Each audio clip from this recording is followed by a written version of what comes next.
Sorry, y'all. I was in a daze. I got a little text message that came in. Hi, happy Friday.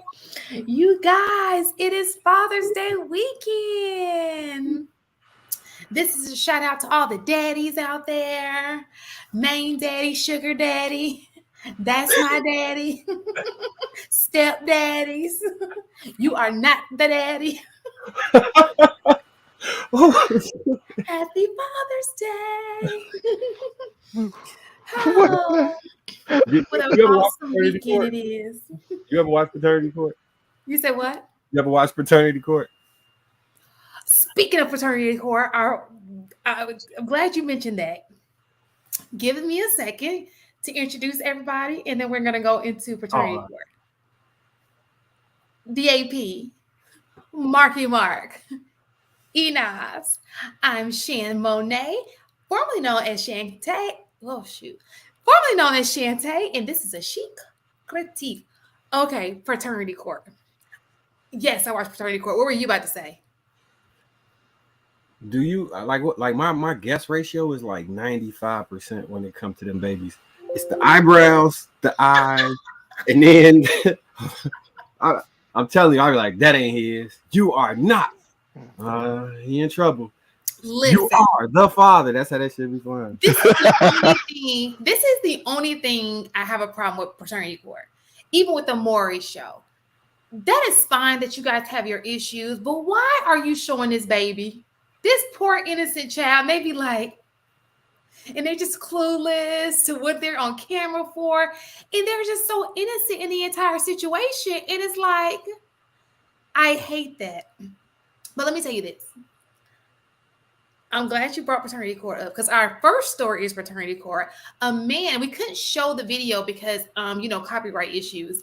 But there was a guy, his name, you guys can Google this. His name was Bill, I think Manser, if I'm not mistaken. Her name was Seth versus Bill Manser. But anyway, he went to prison for 5 years for not paying child support. And I think I've seen that. And it wasn't his. I seen that case. What, like, listen, I ain't never been so mad before in my life for the chick. And then she had to sit. I guess it was her reaction. She wasn't even, apologetic. It just irked my living soul. Do you think you saw that one? I think if it's the same one, it was like an older white guy in like Arkansas or something. Miss Missouri. Yeah, one of them states like that. He had already been in jail for 5 years, and in that episode of Fraternity Court, he was getting tested, and then when he failed, he had to go turn himself back in and go back to jail after that. From what I remember of that episode. Well, did you watch Enos? Did you see it? Wow. So what I tried to do was I tried to get an update because I read the comments and some people had updates on there, but I was trying to find the transcript because I think that he did try to sue. So what happened was in the 90s or late 90s or whatever, she had a paternity test done. And I think the paternity test came back that the child was his, but she worked at the paternity office, right? It was a whole lot of BS. Well, of course, when the court came and did it, because on the paternity show, they always do the test, and her test came back that he's not the father. And so he was like, did they falsify results? So what I saw, I think, was he sued the lab, stating that the lab was in wrong. Something about the lab he sued. And then I thought she was facing up to, I didn't get an update, but I think she was facing up to 20 years because of that incident. But I was just like, 5 years, and this chick knew this man may not be the dad. That's trifling. That is trifling. Crazy. It's worse because she didn't care when he was about to go back to jail after she found out he wasn't the father. I'm like, crazy. He was so mad. He said, this has got to be illegal. Like, she's got to go to... She got to go. And I was in agreement. It was. But is it a real rule for that though? What's the charge she was facing? I would think perjury, right? Because she's lying. Aren't those documents because when you go into the courtroom, you're saying that this person, you really believe this person to be the father. But if she goes to paternity court, and then the judge at paternity court, because the judge asked her during the paternity court, are you surprised? And she said no. She said, well, do you know who the father is? And she said, well, yes, I'm still friends with him. That means you lied. Yeah. So I don't think that's so. I don't, unless she was under oath, then it's not considered perjury, Would you right? not be? So I've never been to court before for that. But So I don't know if falsifying, yeah. So falsifying documents is still a crime, right? Also, outside of like criminal court, he could take her to court for personal damages, right? So whether she gets tried in a criminal court or not, like he could still clean her out if he wanted to. I think he went after the company because he said that there was a paternity test and the test came back a certain way, whether she works there or not. All he knows is he went to a lab to take a paternity test, and those results were incorrect. And because they had gave him incorrect lab results, he had to do this, and this. And I think that's the route he decided to go because it's probably the most lucrative, right? He knows she ain't got no money. So they released him the next day.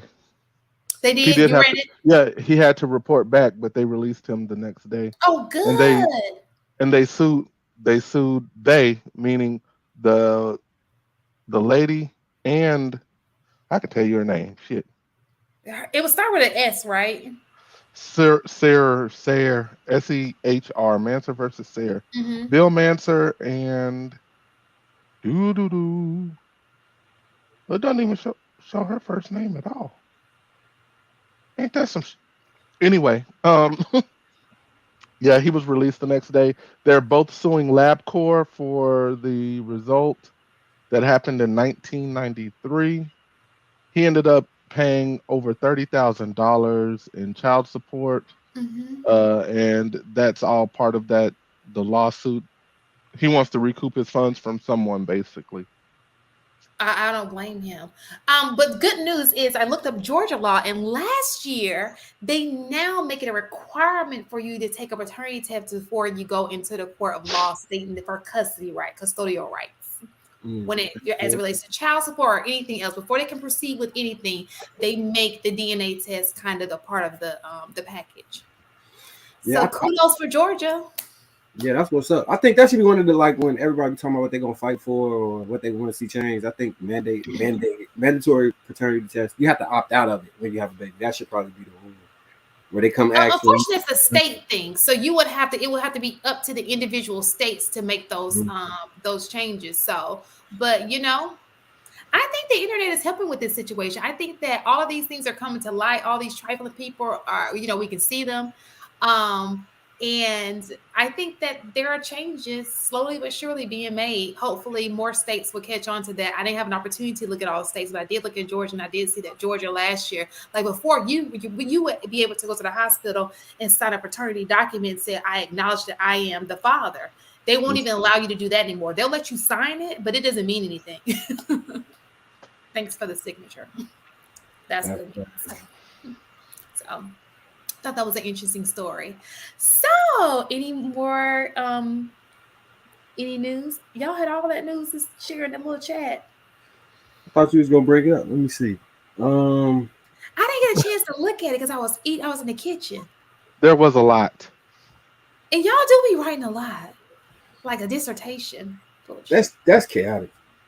That's ChatGPT. That don't be a hole in China.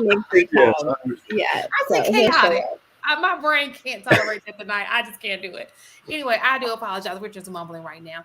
Anyhow, we're talking about the community and some of the issues that are happening in the community.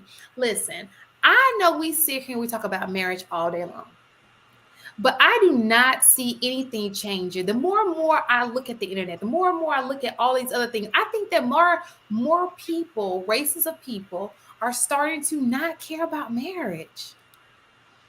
The marriage rates are declining, y'all. Across the board for everybody? Across the board. Yeah. More single moms across the board. I think we're going backwards, right? I don't think people are getting a memo that single motherhood is hard. I don't think people are getting the memo that kids do better when two people are in their household.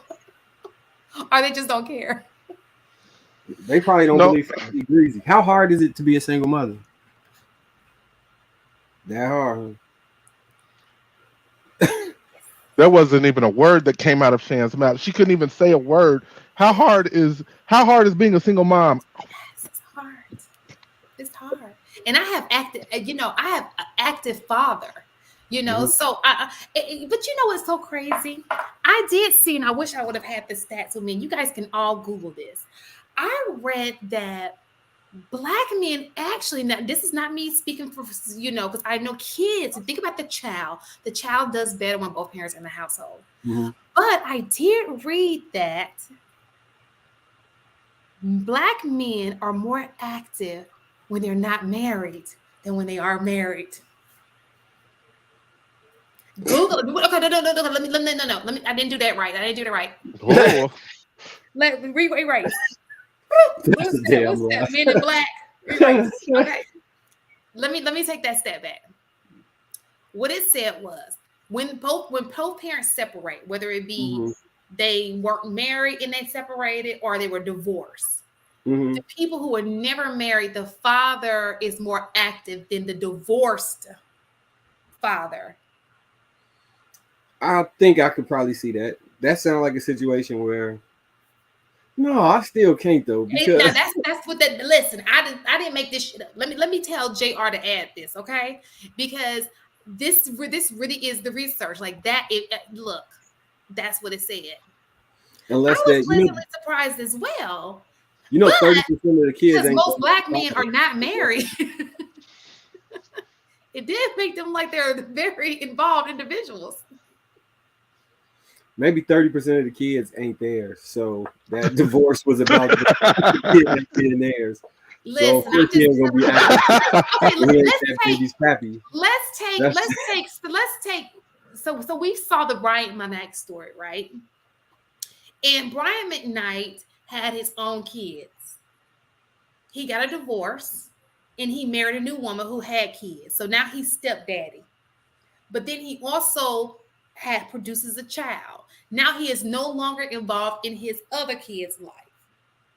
He's only involved in the kids with the new wife and her kids.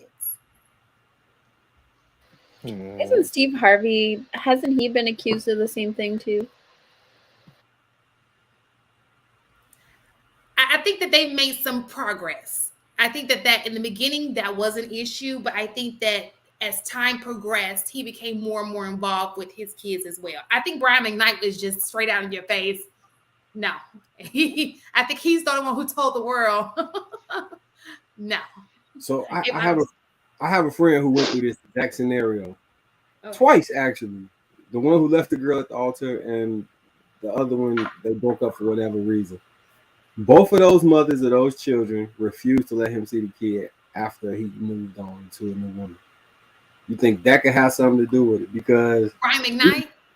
Brian McKnight is a bad example. No, Brian McKnight stated that he it was him. His kids are 30 and 27. Like, yeah, so you still have a relationship with. How old are you? Are you still in a relationship with your parents, right? Is it not really? I mean, kind of, but not really. And my mom passed away, and my dad kind of, but not really. And before my mom passed away, I mean, you're a bad example there. I'm sorry. Right. I know I'm a terrible example. I'm sorry those things. This is not a laughing matter. Oh my gosh. No, that's not what I mean. But I'm just saying, for the most part, even in older age, you continue to still have a relationship with your parents. Yeah, but how you gonna be an active parent kind of relationship? To a 30-year-old? How you gonna be an active parent to a 30-year-old? Them other kids is young, right? Yep. No. 12. One of them 12. Her kids were not young. His new kids with her are. Yeah, the young. Let me pull it back up. God, has to active parent them. The other kids grown. They stop by when they feel like and bring their kids by probably. Yeah, look at those kids' ages. That's important to see. But do you ever really stop being a parent? I mean, my son is almost 21. I'm still a parent. He just came to get some food out of the refrigerator. I mean, he's home from college, so I'm still a parent to him. I would assume that even when he's 20-something years old, I'm still a parent. I'm going to still call my child and make sure he's made it home safely. Like he and his family are safe. Those are things that you do as a parent. You Did the never stats lose your relationship. did the stats say Brian McKnight don't call his kids no more? Well, I'm just telling you what the kids said. They say he don't talk to them at all. I don't know. What he says is, "I never miss a child support payment." That's what he said. That's literally a quote. Dang. Sound like responsibility right there. He said, Dang. I'm responsible, and Are we you know, making different excuses for philosophies him, of people. Marcus? You say what? We're not making excuses for Brian.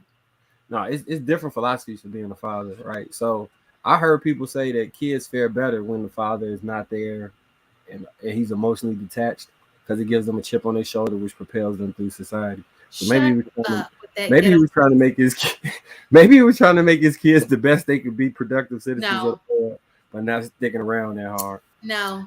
And then I also saying that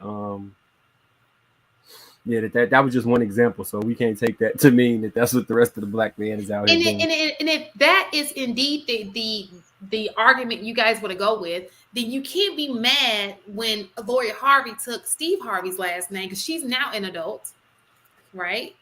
And people are saying, "Oh, she should have never gave Lori his last name." But even as an adult, why does it matter at this point, right? No, I feel you. I was joking about the thing. If Brian Knight went there for his kids, he bogus as hell. Like, I can't. Yeah, you already know how I feel about kids. But that happens all the time, doesn't it? Maybe in the past. I don't feel like. Do you think that a lot of people? Don't you think that a lot of people aren't in their dad's life because maybe that wife took them away? It's both, but I think like what I'm saying is they don't lead the kids. That's my only point. Whether they're forced away from them or they just. I don't see a lot of young men like in the generations past. There was that big like black women were single mother-led households, right? And all the young men felt as though we was not going to repeat the cycle of not being there for our kids. And I think my generation we hold not into the for sure. I do think that we're most improved. Yeah, I think we hold not into the bargain up. I do think that there's a most improved curve that the younger kids are just not having any more kids. Yeah. Then when you get into like the late 20s and 30s, then you're starting to see people the mid 30s, they're like, okay, they may not be married necessarily, but they are taking care of their kids. Then that 50, 60, those are the ones who just probably don't even know where their kids live. That shit is crazy. Do you think it's a generational thing? Do you think that like the older generation just feels like once the relationship is dissolved, then like my responsibilities are dissolved? Like, what do you guys think? Why do you think that? That is a great. I just want to know, what do men think when they do that? Like what in the mind of a man? And I know that's hard for you guys to picture because you guys are so involved with your kids. But I being wonder a man, think. Yeah. So you think it's hard?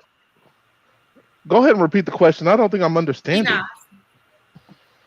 All right. So with the older generation who decide that they're not going to be active fathers, what's the mindset that they are taking on?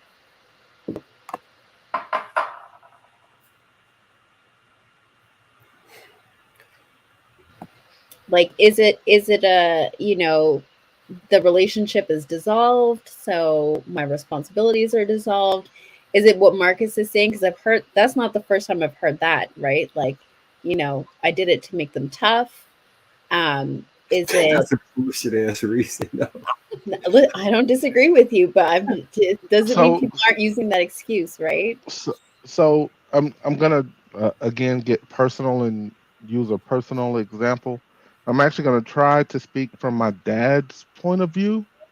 Okay. He was an out of sight, out of mind kind of guy because he not to give him an excuse, but he was always on the go, always on his hustle.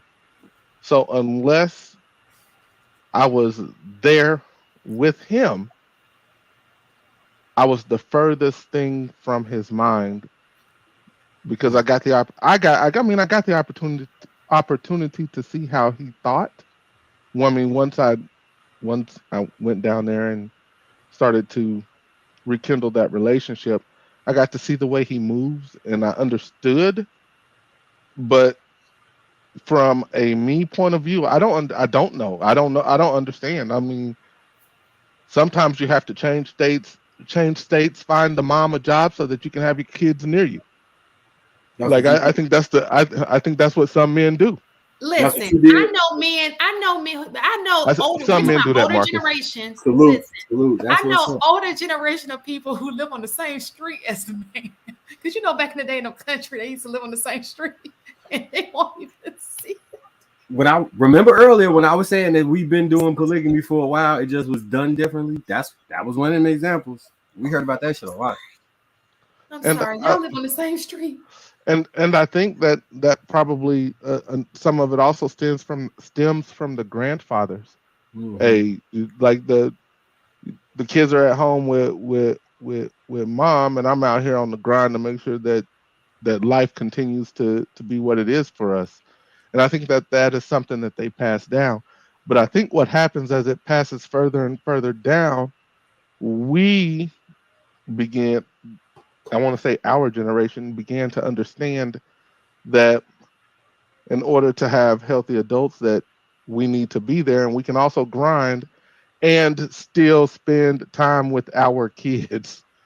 Like, and I think we figured that out, and I just don't think it was a skill that was taught to them, if I'm going to be completely frank. Like, they always, like, You can the man is knocking on 70, and his day is more full than mine. Is like, he doesn't know how to not work, right? He doesn't know how to take time for himself. And I think that that's part of their excuse, is that it was a skill that they were never taught, and they got to see the grind from their dad, who got to see the grind from their dad, who got to see the grind from working out in the field. And the kid was never really around them unless it was a boy. And then they would separate the family and sell the boy off with that. You see how far back I went, right? Yeah. Let me ask you. Yeah, I went real far back. Do you think we might have benefited then so, like, if you look at the type of fathers that men tend to be today, like, I remember this generation who would be like, I never change a diaper. I'm not holding the baby and doing all the stuff that the mom is supposed to do. Like, we way more amenable to those things, like, or amicable to those things. Do you think because that gap happened where we didn't get that in mass, just grind, don't be there, just grind, that we adopted new principles and became better fathers because we had to rewrite from scratch? I would say that education helped. We're better educated than our fathers and the fathers before them. So I think that we have a better grasp, and I think each generation is going to get better at it. I hope. Where these niggas and these hoes is moving, who knows? You say the way the who is who? Don't repeat that. The way the who is whoing and the what is whatting. This is gonna get us into our meat and potatoes later on. But I think education and understanding and knowledge, I think, helps us be better fathers than our fathers were to us, whether present or not. So do you think that you can be since we do know that through the research that I saw that Black men especially are the most involved with their children, and they're not necessarily married, they're not necessarily in the household. Do you think that it would be interesting to see if the results of that, like, does that make up the product okay? Like, meaning the kids fair to be, decent because of that. Fairly. Wait, can you repeat that? Okay, so when I saw the research I quoted earlier about how when you're the dad's not necessarily in the home, but he's still very involved in the kid's life.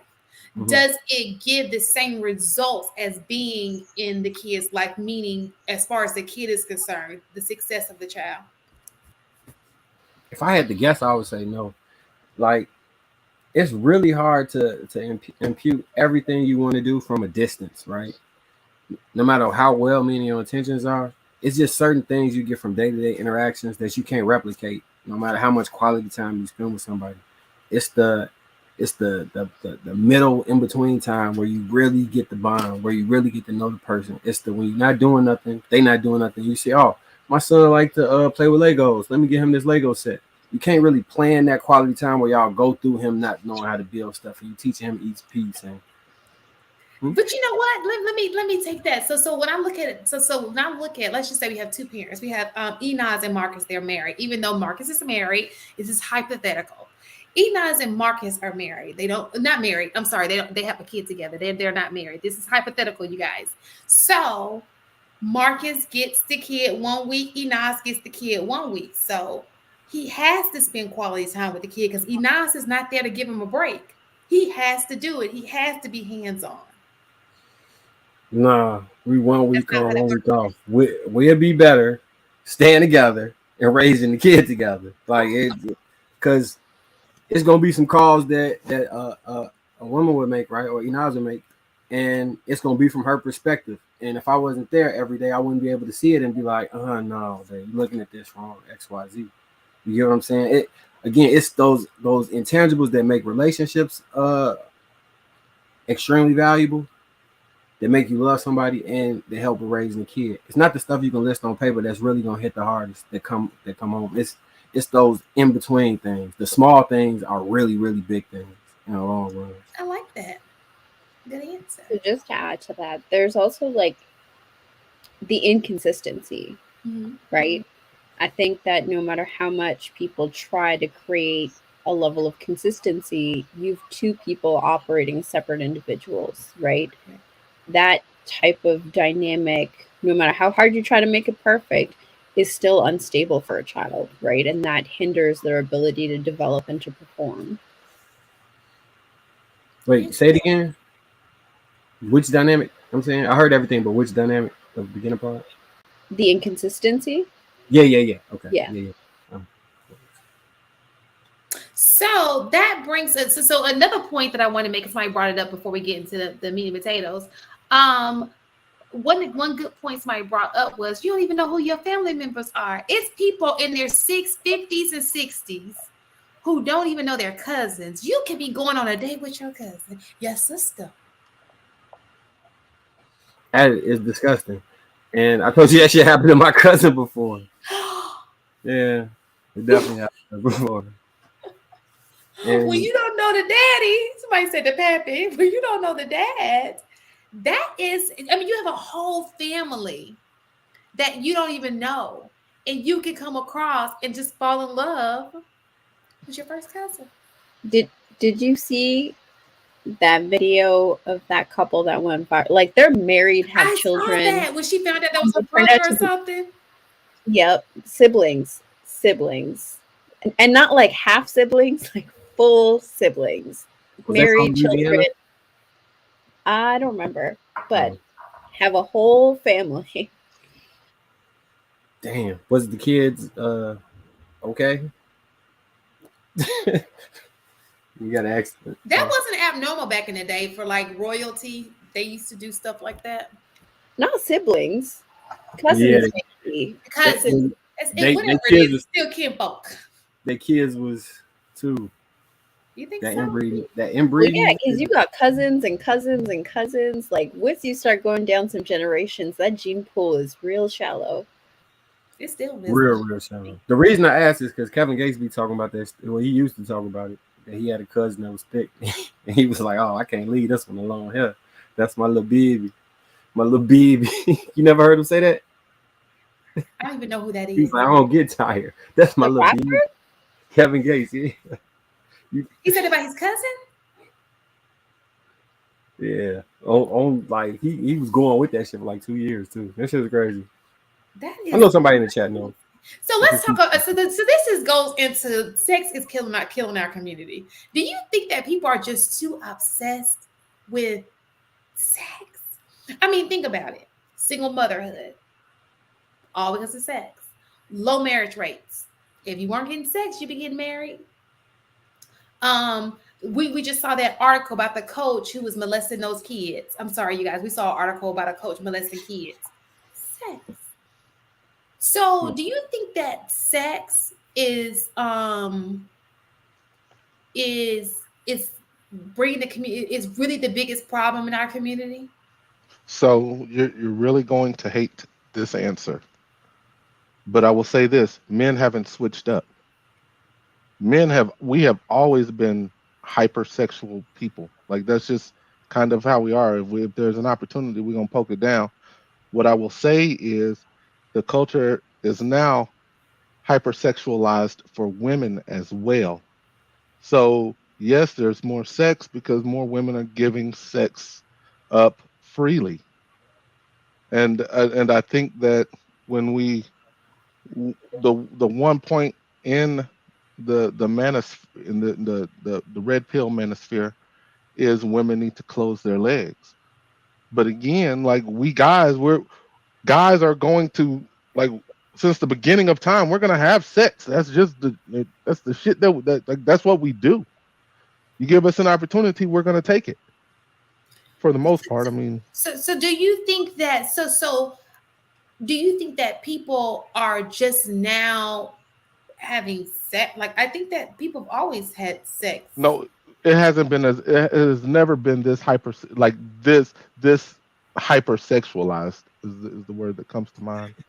I think that Do you think we just see it more because social media puts it in our face? Because think about it, let's take social media out of the equation. You won't see it It's as not. much. It don't mean she's still ain't a It's, hoe down the street, but you just don't see it. it's not just social media, right? Like sex in general is just more readily available. Like when we look at like the corn industry, you could use it for the privacy of your phone or your laptop or whatever, right? You don't have to go down to the store and to the shady corner and like, have a fake ID and all of this. Like all of it is readily available. And I understand the whole like asking women to close their legs, right? And I'm not saying like de-discipline, but at the same time, we're hearing the same conversation from those same men asking women to keep their knees together to say, if you're not putting out after a certain amount of dates, you're being kicked to the curb. If you're not putting out after, a certain amount of time, you're being kicked to the curb. If you deny me even once, you're being kicked to the curb, right? So the messaging that women are getting is if you are not parting your knees, you are not getting a man. So it's really inconsistent communication that you're just going to be stuck alone forever if you part your knees, and you're going to be stuck alone forever if you don't. So I think that women are pinned between a rock and a hard place. And I think a lot of women are rebelling, choosing to just do whatever it is that they want. Now, is it good for the community? Absolutely not. Absolutely not. The statistics show it, society shows it, social media shows it. It's not good for the community, but I understand the nature of rebelling when any option you choose could possibly result in you not winding up with the person that you want to. so quit messing with fuck boys. Like that's the number Well, one it's thing. not just them. It, Nice boys do it too. yeah, do they kick you out the Okay, car so after this is 10 my thing. dates? This is my Do thing, you make April. it to 10 dates with those guys? I, Do they show you the red flags right out the gate? Probably. Or do they notice the red flags, or do they notice that you're not the kind of woman that's just gonna part your legs? Those guys, keep pushing with those guys, and shit. All you gotta do is get it right. You're supposed to only have to get it right once. Let me say this. This is the only problem I have with that. If men were getting married, if these good guys, and now if you give me a good guy who is married, and he's dedicated and he has marriage on his mind, I will say, and let me just say this: not wanting to be married does not mean you're not a good guy. I'm not going to say that doesn't mean you're a good. So let's take the good out of it. Let's just say ready to marry. Okay, so when you got a guy who is ready, he's that great guy as far as marriage is concerned, and he's in his late 30s and 40s. You're not gonna influence me that he has never had access to a great woman that he could have married. He messed over somebody. There's somebody out there who does not think he's a great guy. Somebody. This dude name is artificial womb grown virgin wife then son. That is crazy. What? I'm What? in the chat and I just seen this name and that shit just started me laughing. I wasn't laughing at what you were saying. An artificial Okay. womb, a grown virgin wife then son. That is wild. You don't. All right. Maybe it's not funny to y'all, but it's So hilarious. this is my thing. So Isaiah made a great point. He said, "Why should good guys marry ran through women?" You shouldn't, but you shouldn't be running through women too, because that means you're not a good guy. You're contributing to the problem. You're just as toxic. To create a problem, you're just as toxic. Period. So you want to be that good guy, then do good things for the community. Don't cause problems in the community. Why would you think that was good? So you saying the men who slept with women of their own volition, they the problem in the community and didn't give them babies? It doesn't matter if you're contributing to the issue. You are, you're a part of the problem. You are. You have to have standards as well. And nobody wants nasty ding-a-ling. You know what I'm saying? I don't know. My first statement still stands. Men are going to men. You know what I'm saying? Like we are going to be men. So if that Red Sea parts, we're gonna go ahead and jump on in. Like that's maybe not red, but yeah. You know what I'm. You gonna have flags. You know what I'm talking about. You know what I'm talking about. Yeah, I know. Definitely not. I mean, some guys do, I guess. I know. So AP, like I hear what you're saying, but here's my pushback for that, right? Yes, men have always been sexual beings. Yes, men have wanted to sow their oats as many places as they possibly could. But men also went from sowing their oats with women whose profession it was to satisfy that need to your average everyday girl. And that's the thing that Shane is getting manipulation tactics. Yeah. Not just that, right? Sometimes it's honesty. Sometimes it's, the promise of forever and all of this stuff, right? Like there's a multitude of different ways that different men do it. But like that has changed, right? Well, women didn't just wake up one day and decide we're all going to spread our knees. Like that just didn't happen. Like there was a cause and this is the effect. And I think until we can acknowledge that, like, to be honest, it just sounds like slut shaming, right? Which, is not necessarily a bad thing. But when you're talking about it to this degree, I think it completely takes the onus off of the fact that men have actually changed, and that refusal to acknowledge it totally makes it seem like women just, rallied the troops and decided we were all going to do this together for no reason. No, men. I believe men adjusted to what kind of the way women started to move. Miss Independent, throw your hands up around me. Y'all became boss bitches before, in my opinion. This is my opinion. I could be wrong. Y'all know I'm okay with being wrong. Have anything to do with that though? I'm getting to it. You guys decided to change the rules of that game. You guys started to say, I can make my own money. I can do X, Y, and Z. I don't need a man. Like, that's the shit that y'all came up with. So we're like, I bet you don't need a man. I don't really need you except for the one thing. So the counter to the Miss Independent piece is, bet I'm still gonna get my nut off because you're gonna let me. And that's kind of the way things have happened. And it's gotten progressively worse. Now, let me go ahead and I want to go on record because of what I'm saying. I still stand behind, men, keep your penis to yourself until you decide that the chick is for you. And you marry her. I still stand behind that. But at the same time, I'm a man and I understand that I can say it until I'm blue in the face, but men are gonna be man. Like that's just I can't stop a man from being a man. I just would prefer them to be disciplined about it. That's fair. You know what? But so let's be men gonna be men, gonna be fair about it. But I do remember she's got her own thing. That's why I love her. Miss Independent. INDEPE. I have students who know how to spell independent because of that song. But think about it though. Think about why. Think about it though. That means now I can go over to your house and just go straight to my house once I'm done.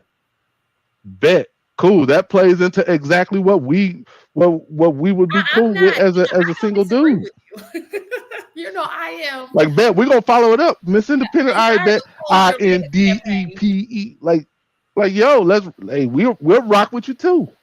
But you know what? So You know if what's so crazy is I think that you brought Miss Independent into the situation. I think that that's two different, totally different people.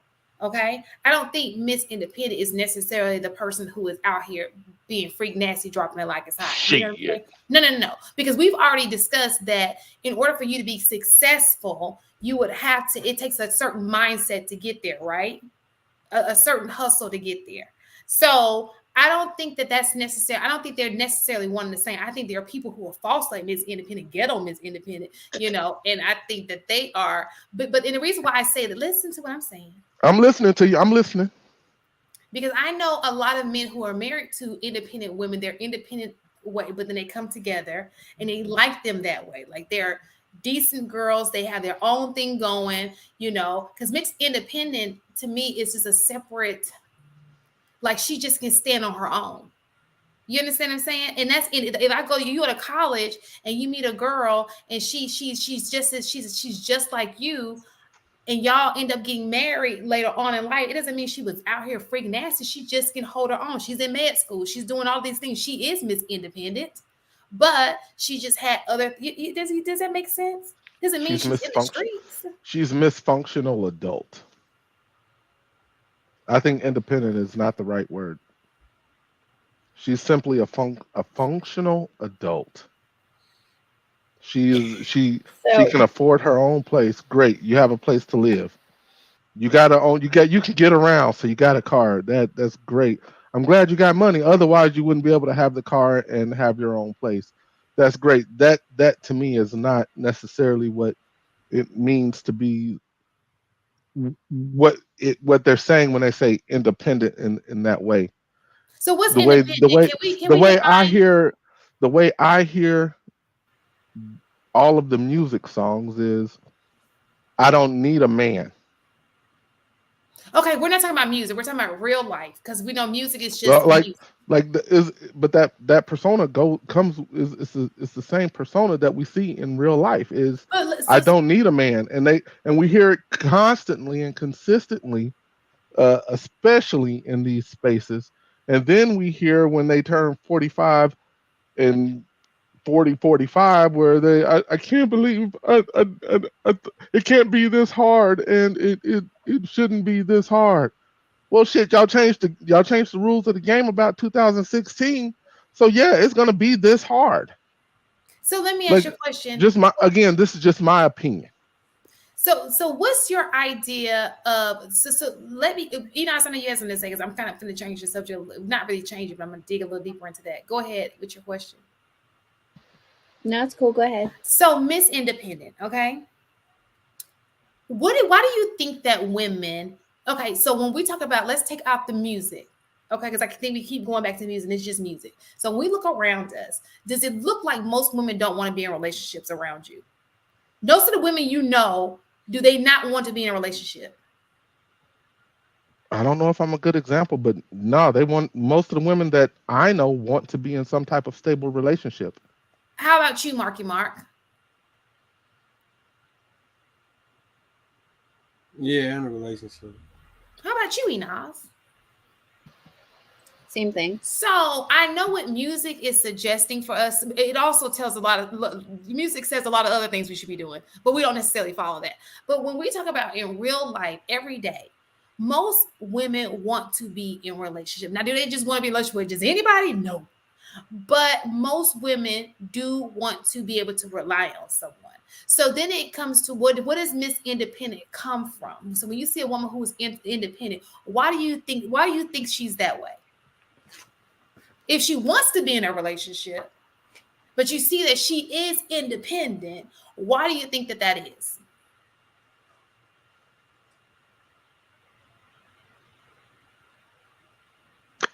I think no, I just had to think about it for a minute.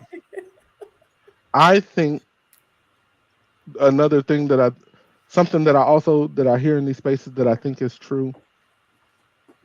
All the women want a very specific type of man. Sure. And the issue is the specific type of man that they want is that top. I'll even expand it from that 10 to about 15 to 17% of man. Okay. So when you got 60 to 70% of women looking for the top 17% of men, I don't think that the numbers the math don't math. Like So let me now ask you the a top question. 17% has a pick of the litter, and guess what? That top 17%, some pretty grimy ass dudes up there. Let me ask you another They'll question. run through your ass. So let me ask you a question. Do you see when you walk outside the door, do you see most women who are in relationships with top 17% of men? Or do you see people in relationship with men, average men? That's not a fair question to ask me because the people around me and the people that I see When you is if you that go top to a random 20%. grocery store that's not around you, do you see people Honestly, what I see is I'll tell you what I see. I see moms with kids and no man around. well, you can see married women with kids and no man around. I mean, I'm Because just men saying. don't go to the You're grocery asking me what store. I see. So I what see, I'm saying to you I see is women without a man. when you see people with coupled up people, whether it be at a restaurant, do you see that it's only to top 17% getting these dates on in this restaurant? It's hard We for just me. saw a Like dude with an 8-ball jacket on saying he went out with a girl and he had 10 days. We saw that last week. that like What are we saying here? I said what I said about that dude. Jesus Christ. That What are we talking about here? But see, I don't see. I personally don't see that. Okay. So Because it's of your difficult. circle. So it's really difficult for me to answer that question. I don't see that shit.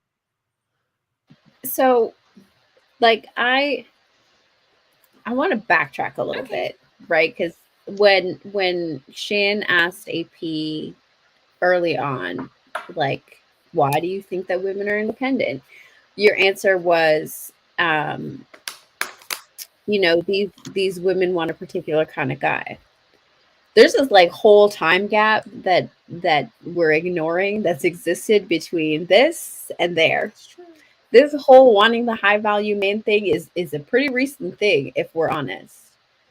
There's a lot of jadedness, trauma, hurt feelings, being manipulated into things that have led women to say, listen, if I'm going to put up with all that, I'm going to do it with somebody who can at least offer me some sort of security, right? We didn't just jump from like this level of independence to I also want a high value man.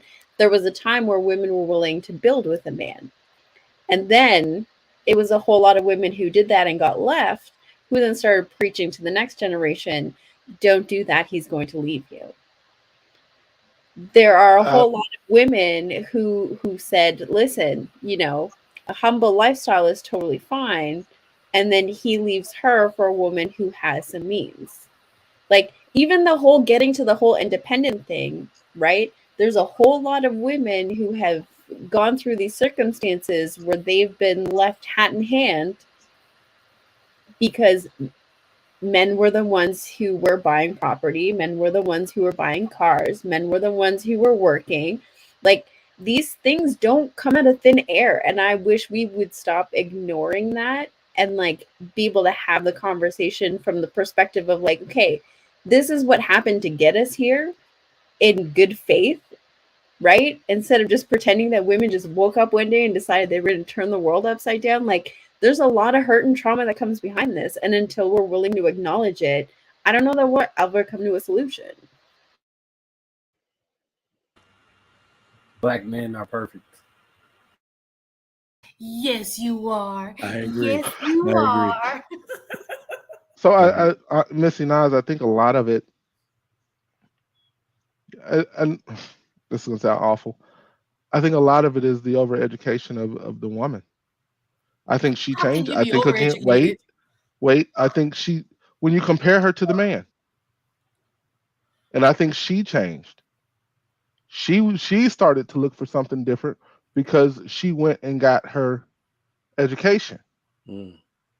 She now knows. Like when we talk about this time gap, some of the things that happened in that gap was Black women acceptance into college skyrocketed. There was a narrative that was pushed from the late, not from the late, I'd actually say early 90s, but from the late 90s into the middle 2000s. Women, go get your education, go get that bag. That's how you're gonna go find the bag. That was also pushed for men as well. They just didn't listen. But Shan, here's the thing. Why were women pushed to do that? If you look at historically the time frame that you're talking about, what happened just before that? Now, see, if we're gonna end up back in slave times if we keep doing this. No.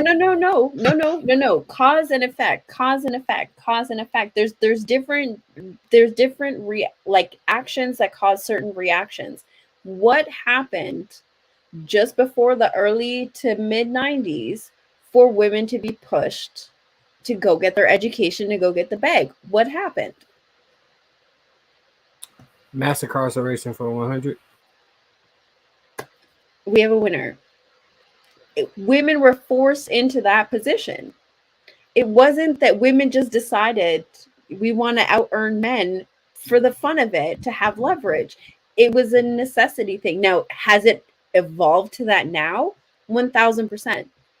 Women now use it as leverage in a relationship, but what initially caused that push was that there was this serious shortage of available men to provide.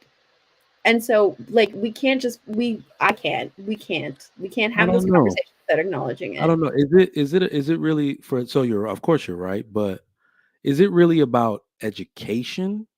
Did that really spark a need for education or women in the workforce? Because I can make the argument that women today have overdosed on education. Okay, very few people are getting substantial education that actually makes net profit. And the way I prove that every time I have this discussion is if, let's say, Black women, for instance, are the most enrolled people or going over a decade, but the wage gap has not moved one red cent. It actually went backward. So if education actually equaled profit, then it would have went, let's say men, if a quarter of Black men today decided to go get their education in some kind of STEM field, whether it's engineering or even a trade that gives you a associates with a certification, you would immediately see the wage gap between whites and Blacks close, because men equal productivity, experience, money, taking care of family, etc. So because that's what men do when they make more money. They just create more families, more communities, and that's been historically true. But with women, they'll say education, but it doesn't always mean the exact same thing the same way when men do it. What do y'all think? And I do believe that, but I think that women went to school historically for different reasons than men went to school for, to become well versed. So if you did marry a man who was a distinguished person, you would be a great fit for him, because you would have to work the room just like he would have to. He would have to have someone beside him who can carry on conversations just as well as he can, his kids, his legacy, to make sure his legacy grows up. So our purpose in education used to be very different. So I think that it's more so an opportunity, more so than the workforce. Gotcha. I didn't mean to say gender wage gap. I meant race wage gap. Do we all know the gender gap? Somebody said gender gap. I know that that's a myth that's been debunked. This doesn't exist.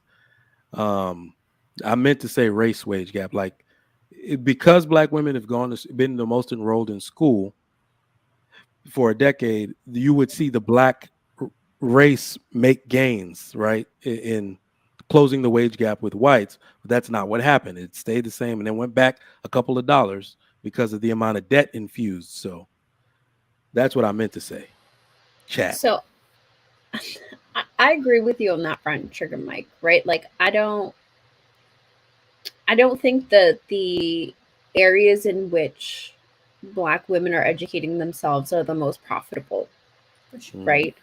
I don't think that, like, right now, I don't think they're also, like, women are not getting that education for the purpose of, like, what do we call it? The Black girl boredom syndrome. Ooh, right? Yeah. I'm bored.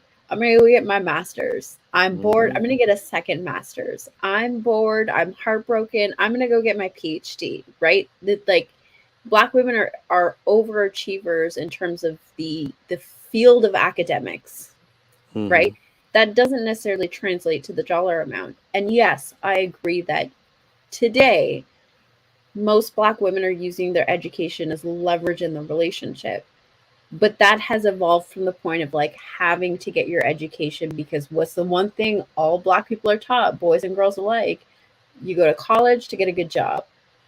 No, Black boys aren't taught that in mass, actually. Now, No, right? I don't think they've been historically taught that.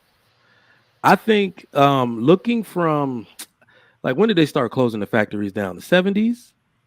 Literally, because I think historically, college is actually for rich people and smart people. That's who it's for. We have people getting into college that should never step a foot on the campus, myself included. I needed to get my grades up before I ever went to college, and that would have been at least 25 years old. I had no business going there at 18 because it's a place for smart, intelligent people to congregate, challenge each other on ideas that will be put out into the workforce in the world to further, every innovation and design that we have. But now we just got a bunch of people in college and not supposed to be there. And I forgot my point. I see Marcus waving his hands. You on mute, bro. So with Inah's point, I agree with what she's saying. So when we were told to go to school, nobody told us what degree. They didn't have the information to instruct us on the right path. So we were told get an education, but they didn't say nothing after that. It was just like, go out there and try hard. That was pretty much the instruction. And part of that try hard was go to college. To her point, that did happen. I'm split though, because, and this is definitely an anecdote, I need to research this a little bit better.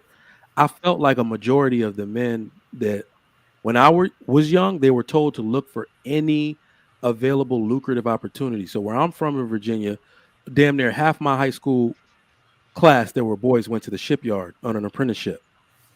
Some of them run whole departments, whole engineering departments now because they've been there since they were 14 years old in an apprenticeship.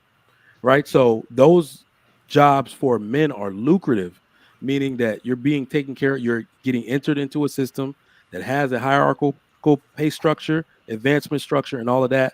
And military, like, that's in my side. Obviously, in Virginia, that's the big thing out there. But people push boys into those things so they can begin getting work experience right away. Because if we're really going to be honest, right around the time we started suffering from the loss of fathers, boys started becoming stupider and stupider. And so, that's the one thing that makes boys smart. The inclination for mathematics and science is directly aligned with the father being in the home. So if father started declining in the home, I don't see most mothers being like, you should go to college. No, they told their girls that. That's why a bunch of girls went. Well, I think that depends on the mother. But let me ask you a question. Let me ask you a question. So if we have it your way, and women don't go to college because majority of women don't go to college. Okay, let's just put that out there. We're not the majority. Majority don't go to college. So are you happy with those women? Am I happy? So if we're saying, if the issue was education, women who are getting education, which we know is not the majority. Okay. The majority of women are not educated. Are you saying that they are better off in that situation? Yes. Well, to be honest, I'm actually not playing. I'm not capping or being facetious. The problem that we have now is debt, because people don't go to college for too many. So we're not talking about take college women out because they're not the majority. We're talking about the majority right now. No, that's what I'm talking about. I'm saying that the women that are not going to choose majors that are lucrative, that will pay them large salaries right away, need to actually stay away from college before they mount debt. Because even though they're not going to traditional college, they're still going to trade school. They're still becoming medical assistants, medical office assistants. If you can see the deals they're trying to make with the Department of Education, they're actually going to school for BS, and those schools are literally ripping them a new hole and putting them So what 50,000. should they do? So if you don't want them to go to even go to a trade school, Yeah. what is it? No, they can absolutely go to reputable trade schools the same way men do, but for things that women actually want to do and can create revenue from. So hair school, let's say hair school. What chat, help me out. What do we see women doing that's actually very lucrative and low debt? Hair school is very lucrative. Like my mom was a hairdresser. She went to hair school. Eyelashes. Is that cosmetology? Is it all the same That's thing? cosmetology. Okay. What else? What else? I'm trying to think of the things that women are doing now that they actually stick with. That's actually the big one. I'm looking at things that women are still doing after 5 years. So all of the stuff that even law, women aren't doing corporate law after 5 years. So we're just talking about the 60%. Don't put education in it. Let's focus on the majority because we're talking about the majority. Okay. Somebody says, I know it's hard to keep educated women out y'all mouth. I know. No, I'm making a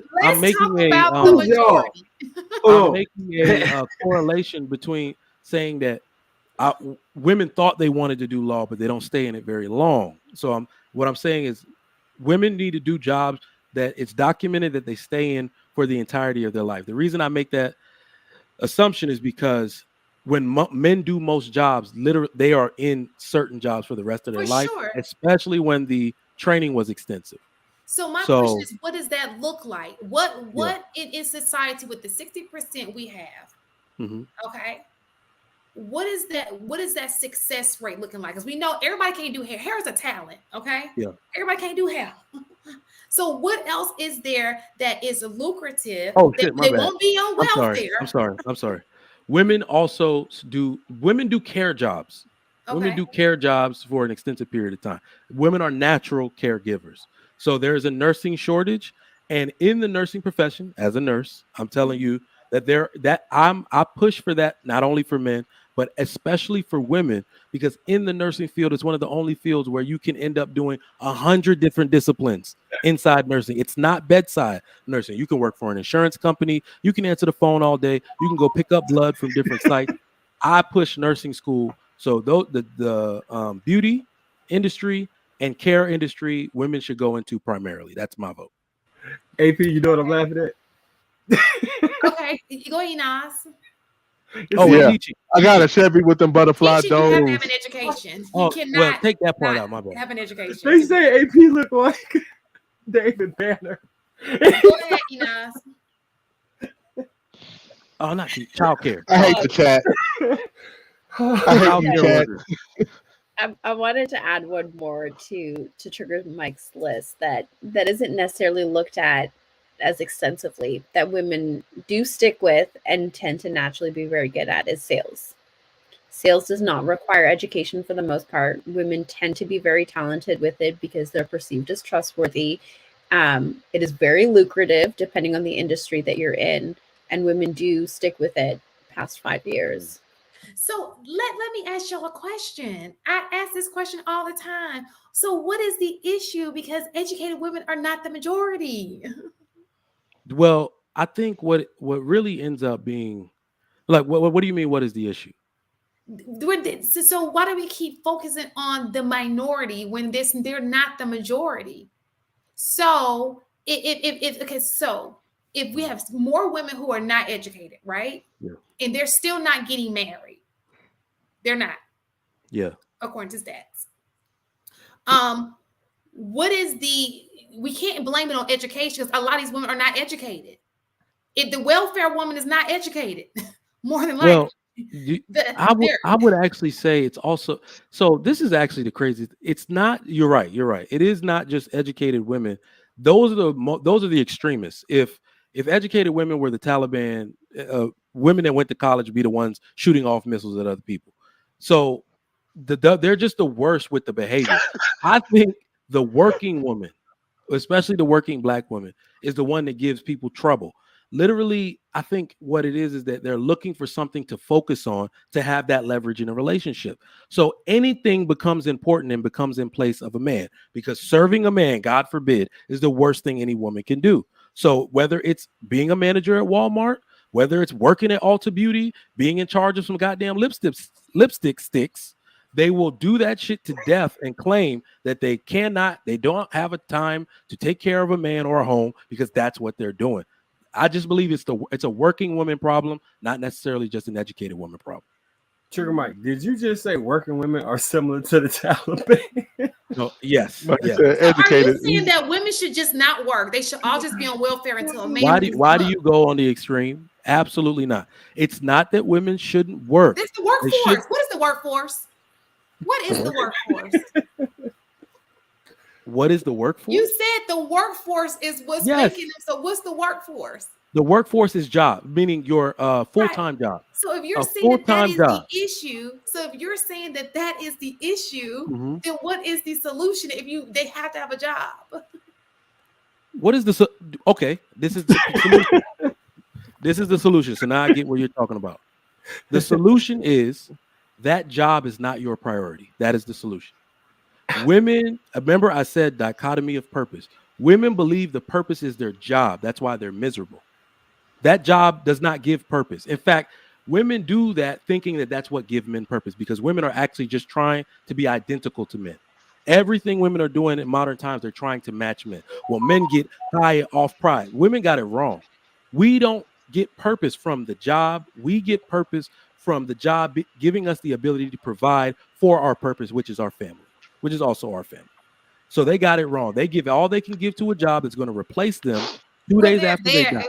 In their defense, they're there majority of the day. If you have a full-time job, you're kind of there majority of the day. It's still not your priority.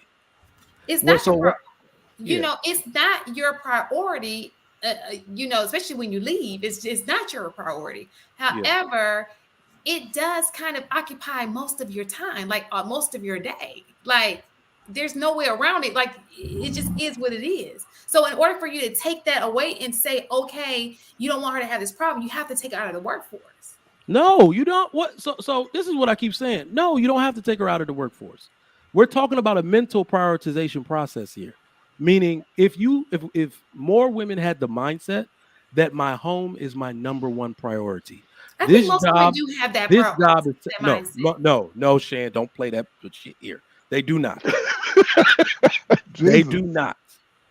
In your life, you don't see that women don't have the so the women in your life, they don't prioritize their homes. They're not good family. So let me put it in better perspective. Because you think so? This is the order. This is the order of family.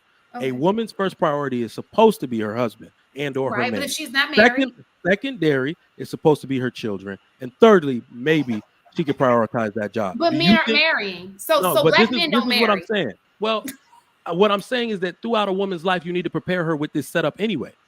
So she needs to be thinking that when I do get married, so in fact, put it this way: the women who understand this are married. The women who behave like wives are married. They got a ring. Not necessarily true. Yeah, that is incorrect. True. That is true. That is incorrect. Most women there are women right. Don't do that. There are women right now who are acting like wives. They're not on the internet and they are being used. They are in these placeholders in these relationships, and they're not being married. You're not going to sit here and act like it. You're not going to sit here and act like every person that you have come across, every woman is out here in these streets. It's just not going to happen. It's not that they're out here in these streets, Shan, but ask them. But you kind of told on yourself already. How I tell myself? You said, well, not yourself, but you kind of gave away the position already. These women are associating with men that they should not be associating. Oh, for sure. But I don't. So that's their fault. I would not disagree with that. But do you think? So is it safe to say the 48% that are married are the men who are marriageable? Huh? I'm sorry, my wife. It's safe to say the 48%, if they're of age that are married, are the ones that are marriageable. 48% of men that are married, they're the ones that are marriageable. Damn, I'm sorry. Y'all threw me all the way off. I'm lost. So there are 52% of men who've never married. Is it safe to say that they're not marriageable? All of them? The ones that are of age. I wouldn't say all of them aren't marriageable. Some of them are marriageable. So what would make them marriageable? Oh yeah, that's actually a great question. That's a great question. I think a large majority of the men that we call incels are actually marriageable men. What women have done is price themselves out of the market by saying men need to have this, and this. So let's not base it off of anything we think. Let's base it off of what we know and the outcomes that other people have that we call Americans. So if you look at the average Mexican couple, if you look at the average Indian couple, these people get married younger than we do. And all the man has to have is a job and ability to provide a roof over that woman's head. So if you want to use that as simple parameters to say this man needs to be well-adjusted, non-abusive, right? Non-abusive, able to hold a stable job. Most men that we call incels are marriageable men. Let me say this too. It's funny that you mentioned Mexican men because I have a few that live behind me. And in the time frame in which they moved behind me, they dug a pool. They have a pool now. They made a deck. I saw them out there chopping a tree down. Yep. They're constantly doing things to their house. Meanwhile, my next door neighbor who is married used to be, y'all already know the story. Used to have 2 women living next door. The house was always nicely kept. The house got sold in January. $500,000 house. Man and a woman over there. That yard has not been mowed since. You said they're old. We just have this discussion? Old. 50 years old is not old. Didn't we just have this discussion? We had it in the chat, but we're having this conversation right now. 50 is not old. Can we just backtrack for one moment? I want to make sure what I heard. Don't want this smoke. She don't want this smoke. He's trying to compare men to Mexican men. She don't want to have this grass debate. Give me 1 second, because I heard something that I'm not sure I heard. I just want clarification. Trigger Mike, did I hear you say that most incels are marriageable men? So hold on. I said most men that we call incels. So remember, there are men. What's the definition of incels? Huh? Involuntarily celibate. That means that women don't want them. Yes. And I would say most of the black women that call black men incels, they've priced themselves out of the market and set their standards too high. Do black women call men incels? Wait, hang on. Yeah. So yes. And I think they do it. I've never called a man an incel. Ever. Shan, you and I are not the kind of women that would do that. But there are women out there that would do that. So I think we should be honest about that. But here's my thing, right? Not that I agree with it. Typically, though, the men that get called incels are men who display this deep-seated hatred towards women. So there's a cognitive dissonance that's happening right now about how they're marriageable. Like if they're displaying in their character that they hate women, how are they marriage material? Okay, so that's the only popular word I know. But what I'm really saying is that the group of marriageable men by with regular standards, if you use regular standards for what qualifies a man for marriage, but yet women don't desire them. And really I'm talking about black women. And what would that be? Can you tell me those standards? The average black woman today, and we talk about this. No, I'm talking about the standard, just a man. Just tell me the quality, the great qualities that these men have that makes them a good husband. Have a stable job. Willing to be monogamous. No matter what the cost, no matter what the income is. No matter what the income is, I would just say, what is it? Average income. Okay. So 44,000. Oh, where you live, because that's not the average income in Atlanta. But go ahead. Well, I'm talking national average. National average. So you're saying that the national average should be so even in California or Boston, because those are not normal. Why do you get so granular? I'm just asking you to clarify. I said just national average for the national average for your area. Is that what you're asking? Okay, national average for your area, whatever area you're at. Okay, gotcha. All right, so whatever area you're at, man makes average income, ability to hold a stable job, non-abusive. All right, and that's what I would say is a marriageable man. Like you said willing to be monogamous is one of the things. Did you just have a show on polygamy? Well, no, but I'm also saying that because that's what women want. That's what they put in their standard. Oh, yeah. So women will say, "Well, I want a monogamous." So willing to be monogamous, able to hold a stable job, non-abusive, makes average income. Literally, do you think values have anything to do with that? Of course. But so you have to have shared values. Yep, I would say that's an important one. Yep. Okay. I don't disagree with that. Yep. I would say that's an important one as well. And I would say there are more of those men than women could possibly imagine. They just go to the buffet and cherry pick all of these extra additional things, but they accidentally disqualify good, capable men, and then they price themselves out of the market that way. So do you think that most men don't have a woman that they can rely on? Most men don't have a woman. Yes. In today's age, I would say yes.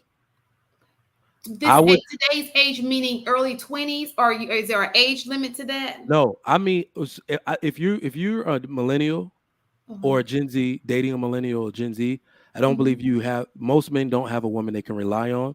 The reason the divorce rate is so high is because people are marrying people that are non-marriageable, even though they seem marriageable. I believe the root of the problem is that women do not respect men. If all you respect in a man is his value is as much as he's earning, what happens when the dollar crashes? You see what I'm saying? That is the last thing on the list on a man's actual value. Is he a good father, like you said? Does he have good morals, character? Do you gotta like him? Do you have to? Of course. In fact, let me put it to you this way. Back in the day, that is what women would swoon over. A man's capability, his promise, like watching him go to and from work every day with salt on his clothes. This is why I reference the Mexican community so much, because them women actually love these men dirty draws. A dude that goes to work every day and comes back dirty is the sexiest thing to a Mexican woman. That's something the sexiest thing to a lot of black women too. It just gets them in trouble a little bit. No, I think the bus driver argument kind of exposed too many black women. Bus driver, listen, look, I don't know many truckers. I don't know many truckers who ain't getting it in. Listen, no, truckers make. We talked to a trucker that makes $400,000 on my show. Let's clarify the truckers bus make driver. A lot of First goddamn of all, money. how many young bus drivers do you know? They are all retired of age. Those be retirement jobs. No, we're not. So remember, the bus driver. Never seen a young bus driver. The bus driver stands for a job, no matter what it pays, of low status, meaning it's not prestigious. So black women love prestige. Everybody wants to be Candy Burris from Real Housewives of Atlanta. That's all it is. So even a dude that looks grungy. So let me tell y'all what I saw at the last Christmas party I went to, and my wife still talks about this. Mexican teacher, one of the instructors at the college, her husband came literally off of work in his goddamn, you know how they do it in Houston, in Mexicans, all my Houston people. That dude had on like a white shirt that was dingy coming from work, colored jeans that were dingy with dirt on them, and some cowboy boots. And everybody was looking like, and that woman was so happy to see her husband, and everybody was dressed up. But she told him, come as you are. I just want to spend time with you. Mike, after I saw that pool go on the ground and I saw that deck, I might get me a Mexican. What are you talking about? You won't like them. You won't like them. What are you talking about? Listen, the number one job. So here's the funny thing about this. Men don't come with a starter pack of things that we're able to do. Mexicans' number one industry in America is construction. Black men's number one industry is public administration. So if you want some hookup on something, call a black dude. If you want a deck built, call a Mexican dude. They're useful. That is sexy when you know how to build stuff. I ain't gonna lie. Man, my man built me a whole house. Did you know? Go look up the stat. I don't remember exactly where I saw it. My man built me a whole house. Did you know that these mugs, it's not even your man. Him and his cousins built you that whole house. They're a community. So did you know that they are the least earning people together in the United States? But that's useful. Hold on. And they are the most happy, the happiest people. But listen, income and usefulness are two different things. You can be useful, like that's something to be proud of. Like a person who can build you a house, that's very useful. You know, I mean, and I'm not gonna bring back the bus driver thing. I'm just not. I think that they have had it bad, and I would not do that again. But when you have a man who is useful, that's sexy in itself, right? Like, baby, my band built this house. What you talking about? You see this on this? How many houses is a dude gonna build? So My man did I that. think here's where I think in our community becomes a bit of a challenge. Yes, those men are seen as sexy, right? Yes, blue collar men are seen as sexy, but they're only seen for their sex. That's it. That women don't look at them as marriageable men. Women don't look at that because it's Thank you. there isn't Are the you? status behind it, No, right? I don't think that's true. That's true. Shan, I'm telling Shan, I know you've been through. Listen, I think women like us, maybe not. But I'm talking about average. Their blue collar workers are married. Every handyman that has come to my house is married. Every guy I've called to do any work in my house is married. Yes, They yes, are all they're married. Shan, So, when the but- last time you been to Home Depot? I went yesterday. My blower went out. Oh, you might My be trying to string get got married. caught up in there. You might be trying to get married. Dude. You gonna What get did your. I do with being married? I want my machines to work. No, So you here's say you gonna get you a Mexican man. You can- Papi, I don't know. you ain't gonna get you. You're not gonna like them. You're not gonna like them. You don't think I like Hispanics? No, this is actually a problem that black. This is the Man, you problem that. tripping. I Okay, just hold on, go hold on, hold on, hold on. Puerto Rican, This is the Dominicana, problem why black Dominicana. women need to stop threatening that they're gonna go to other racial groups. I think what it is that really black men and black women were perfectly designed for each other, and I think it has to do that we're so far on the other end of the spectrum from other people, which is why black and women are the ones that suffer from it. But men naturally like variety, so you will see us peruse all over the place with other types of women. But I think the reason the black woman does not stray far from the black man and will actually never do so in mass is simply because black men are so different from other types of men. You saying that And black women went date a Dominican? no, I'm saying Yeah, that that's in mass, you will never see a mass majority of them like other women, like Asian women trade up on Asian men. You'll never see black women do that to black men. Because I think what it really is that the same way every other racial group of women, even though all of them won't marry us, they all want to get pinned to the wall a few times by us. That's the same way black women look at black men. If I have the sexually dominant, athletic, heart's desire or sexual desire of all women, you're likely going to stay on this side for the rest of your life. So this is what's going to happen. You're going to marry that dude. You're going to let him pay all the bills. And one day a black dude going to rub up on you. You're going to be like, oh my God. Oh, and then y'all going to be in the closet doing something crazy. I can't believe I cheated on my Dominican husband with that black man. That's what black women do. Every single woman I know, black woman that's married to another dude of another race is still getting black dick from somewhere. I said it. You know what I hate so much about this argument? Because I've heard it so much. Like, the fetishization of black people exists for men and women alike. Mhm. The only difference is that men are celebrated for their sexuality, whereas women are demonized for their sexuality. So, like, the sexual market value exists for black men and women equivalently. No, it doesn't. It does. It No, does. It does. It does. However, because there's the They love social me. repercussion that exists for women in general, whether they are black women, whether they are whatever, women in general, right? Yeah. Black women have always been hypersexualized. There's a reason for that, right? And so I hate hearing that conversation because it takes away from it. I hate hearing that argument because it takes away from the conversation of relationships. We're now all of a sudden equating sexual market value to like long-lasting marriages and long-term relationships. I hate when we conflate them because they're not the same thing. If black women went out and it was socially acceptable to just, freely spread your knees for whoever you want, it would be fair game. It would absolutely be fair game. And I think communities who wouldn't marry black women would still be out here trying to dominate black women. I don't think it's equal because Asian men hate black women. They hate them. No, here's the other thing to that, right? This further enforces it. You have women from other races mimicking black bodies through BBLs, through all sorts of things and surgery. So, like, why are we pretending like black women are not desirable? But it's completely Nobody different. said that. Hold on, those women are doing that to catch the attention of black men. They know the number one woman we choose is black women. Therefore, they shape their bodies like black women to be attractive to black men. So let me ask you a question. if that is the case, then why aren't the black male the marriage rates up? Because they can just choose any woman. It doesn't have to be a black woman. Seriously, that's an excellent question, because primarily, this is what I'm actually saying. This is a good point to make. Until you see a change in behavior, attitude, submissiveness, and femininity from black women, black men will not be married in mass. The black woman is still the black man's number one choice. It's still like so let me that is a fact, sir. Let me be 100. Let me be the 100% real. Y'all don't really understand how men work, because we're in these spaces talking. When men go silent, realize it's over. Because if men are still willing to combat and talk and complain and do all this shit, that they're literally read between the lines. They're just saying, I want black women, but y'all ain't fucking acting right. That's what we're saying. The second dudes start going silent, that's when it's actually a problem. And they're just going to go start looking elsewhere. And the MGTOW movement is really, truly taking over.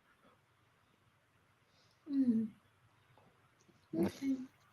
Well, damn. Way to close an argument.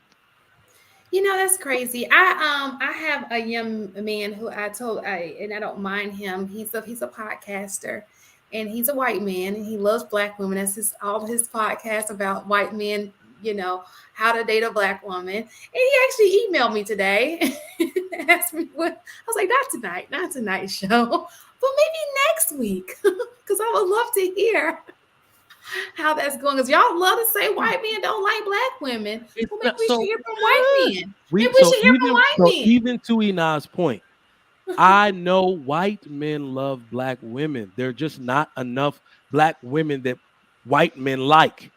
Look at the type of black woman that a white man dates. Thin, relatively thin. They love natural hair. They love it. For sure. How many of those black women walking around? So when I see big old precious looking ass women where white men love black women, I just literally be looking in the corner of my eye like, not everybody you. Ain't shaped like precious. So I'm gonna say this, right? Because we see that I think it depends on where that white man is from. Because Trigger Mike, I know you in Texas. I know the white men there like their black women shaped the way that black men like their black women shaped. Right? It depends on where they're from, right? Yeah. Middle Eastern men like their black women very shapely. So it's a certain type of white man that likes that particular type of black woman. She's typically either extremely dark-skinned or extremely mulatto, right? Yeah, or she's very like the stereotypical mixed chick, right? Is one or the other. But that type of white man really, like, there's a narrow stereotype that picks that type of black woman. There are other white men that pick other black women. So I think that is true, and what it's actually most closely related. It works by social class. So if a white dude is making money, he's a director, he's definitely getting the top tier black chick. Natural hair, thin, extremely feminine, that type. The lower you go down in class, and this dude is blue collar, and you know he's a mechanic, and those are the dudes with the thick black chicks. But they talk black. Those dudes are actually black. But those dudes are okay, because those are the dudes you're advocating for. What dudes? But that's the blue collar guy. I'm advocating for white men to date black women. No, you're advocating for that guy. Period. Black. Sure. Right. So what was the difference? Just because he's white? No, I just mean like the thicker you see him, the dude is, you know, he's not Zach Morris. He's not the the owner of the dealership. That dude's going to get him a well squared away black woman that's thin, smiles, waves like this, all that type of shit. You know. Mike, I have a question. Can I ask you a quick question? The type of woman that you said white men, the type of black woman that you said that white men typically date. Why distinct that with just white men? Because that's the same type of fucking woman that we want. The feminine woman, the in shape woman, or the woman that cares about her health. Let me rephrase that. Yeah.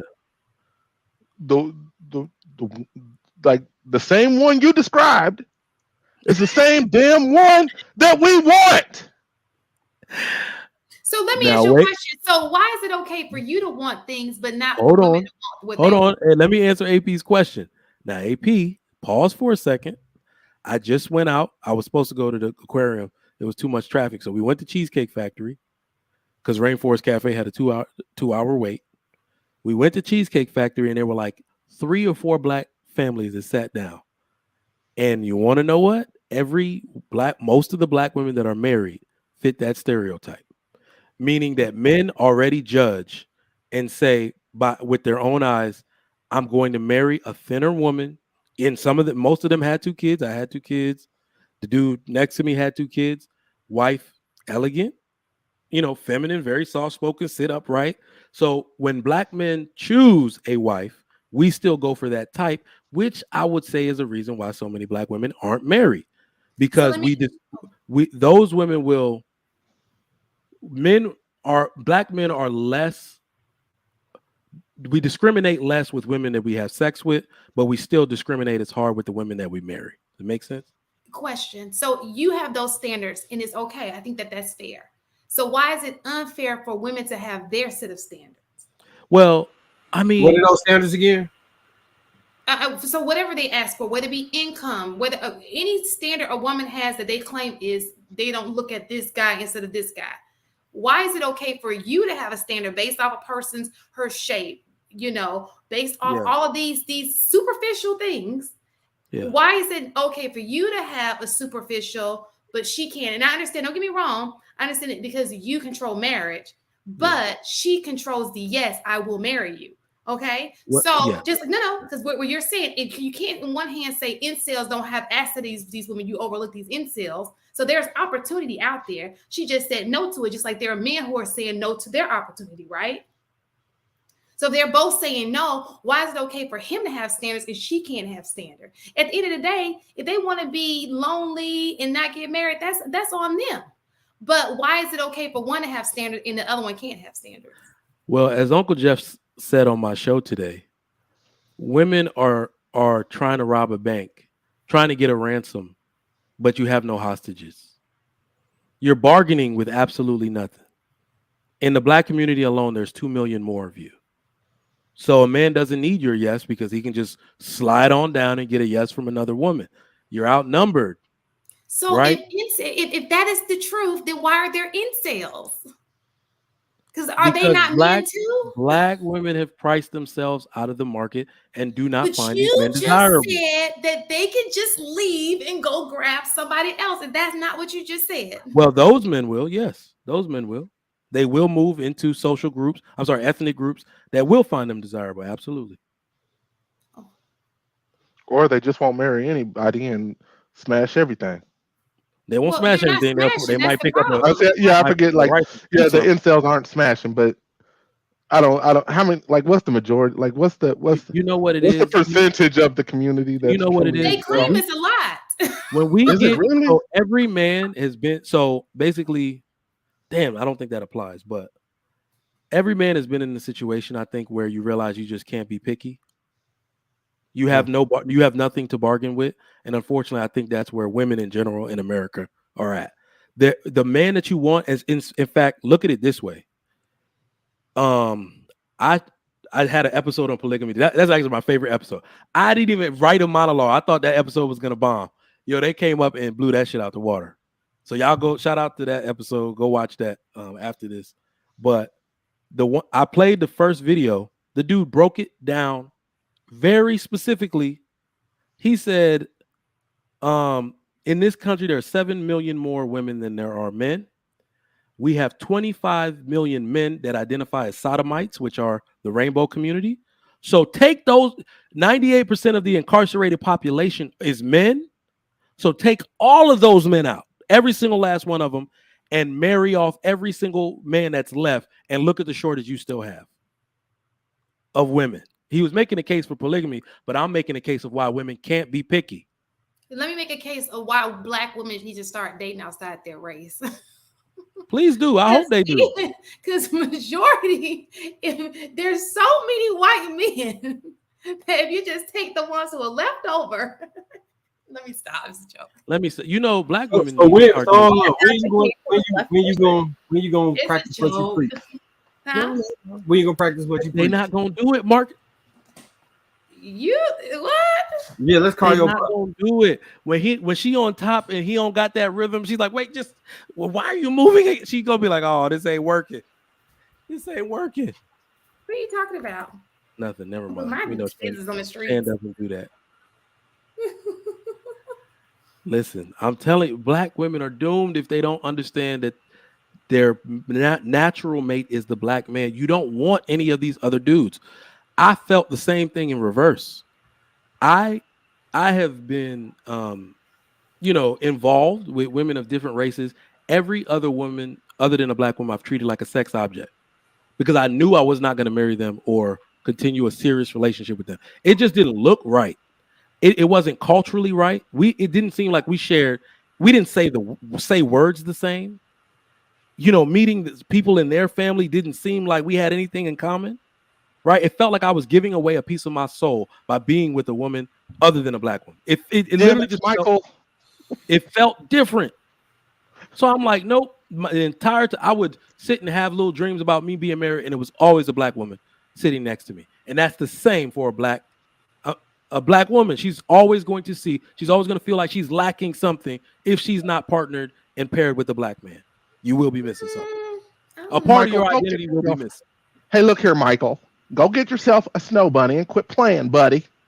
I don't think that statement is true, but I get what you're saying. I get the Mike.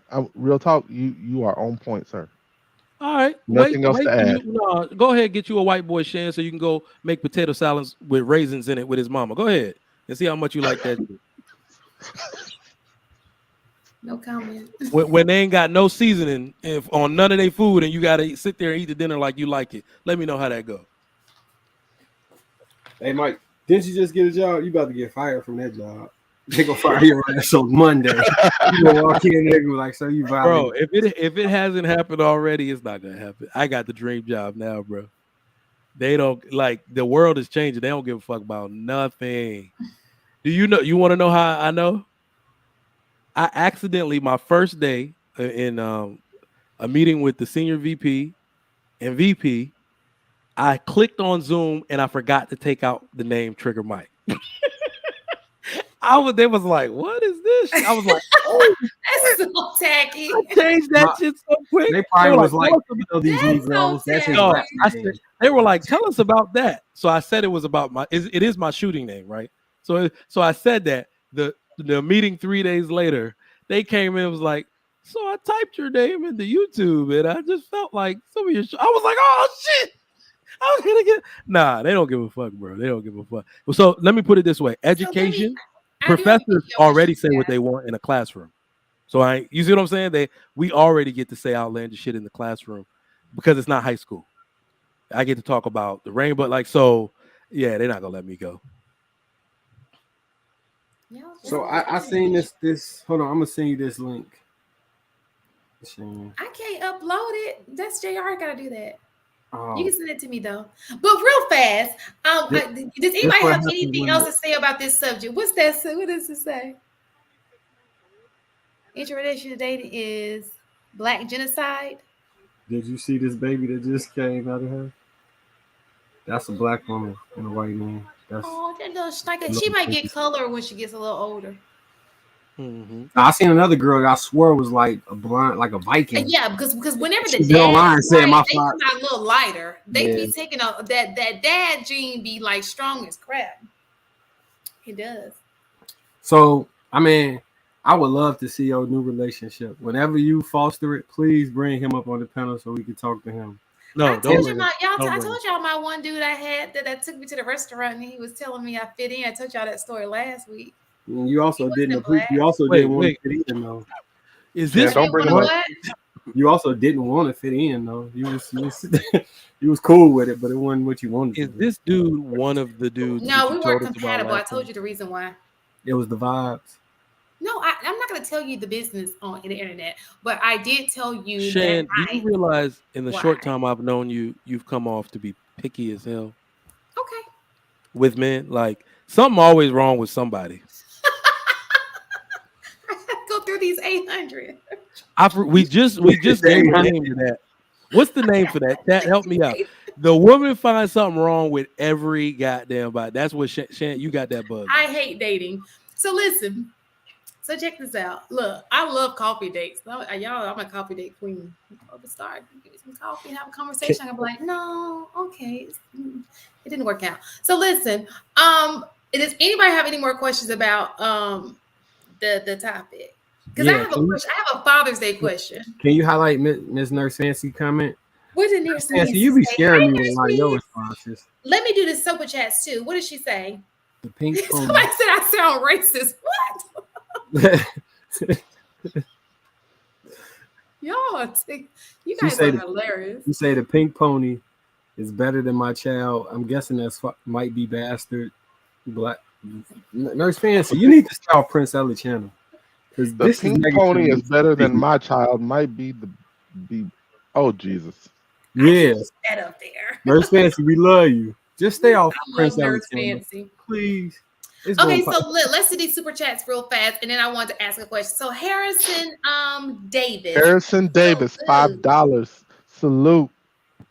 Okay, so y'all know my squinch game is not on point. Go ahead.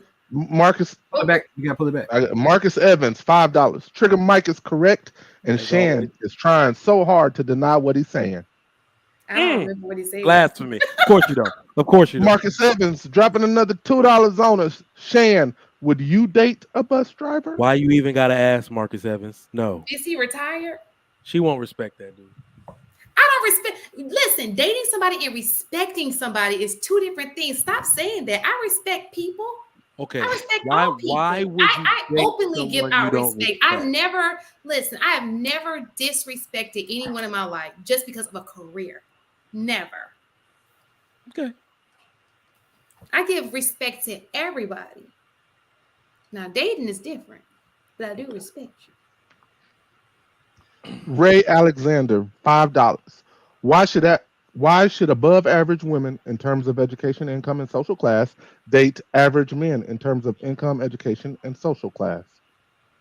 I think that's. Want to take a shot at that, TM? You want to answer that, or Marcus? You want to answer that? What did you say? Why should above average women in terms of education, income, and social class date average men? Oh, that is actually we've solved this many times on this show, because it doesn't work the same between men and women. Men already, if men want, let's say men were going out and saying, I'm going to ascend to the highest heights I can. He makes multiple six figures. If he said, I want to find a woman that does the same as me, he would have a hard time finding that woman. A woman needs to understand. The question was, why should she though? We're not talking about him. Why should she? You never let me make my point. I had to, because you always bring it on the man. That wasn't the question. I was literally setting up. Go ahead. Setting up the other side. Now I don't even know what the hell I was supposed to say no more. So for a woman, it does not work the same. Women, for some reason, someone told them that everything works the same. It does not. You have to realize that if you are a high-earning, high-class woman, then you literally have just reduced all your options in finding a man, because the man that makes that amount of money does not want you. He wants a woman that's going to prioritize him, not work.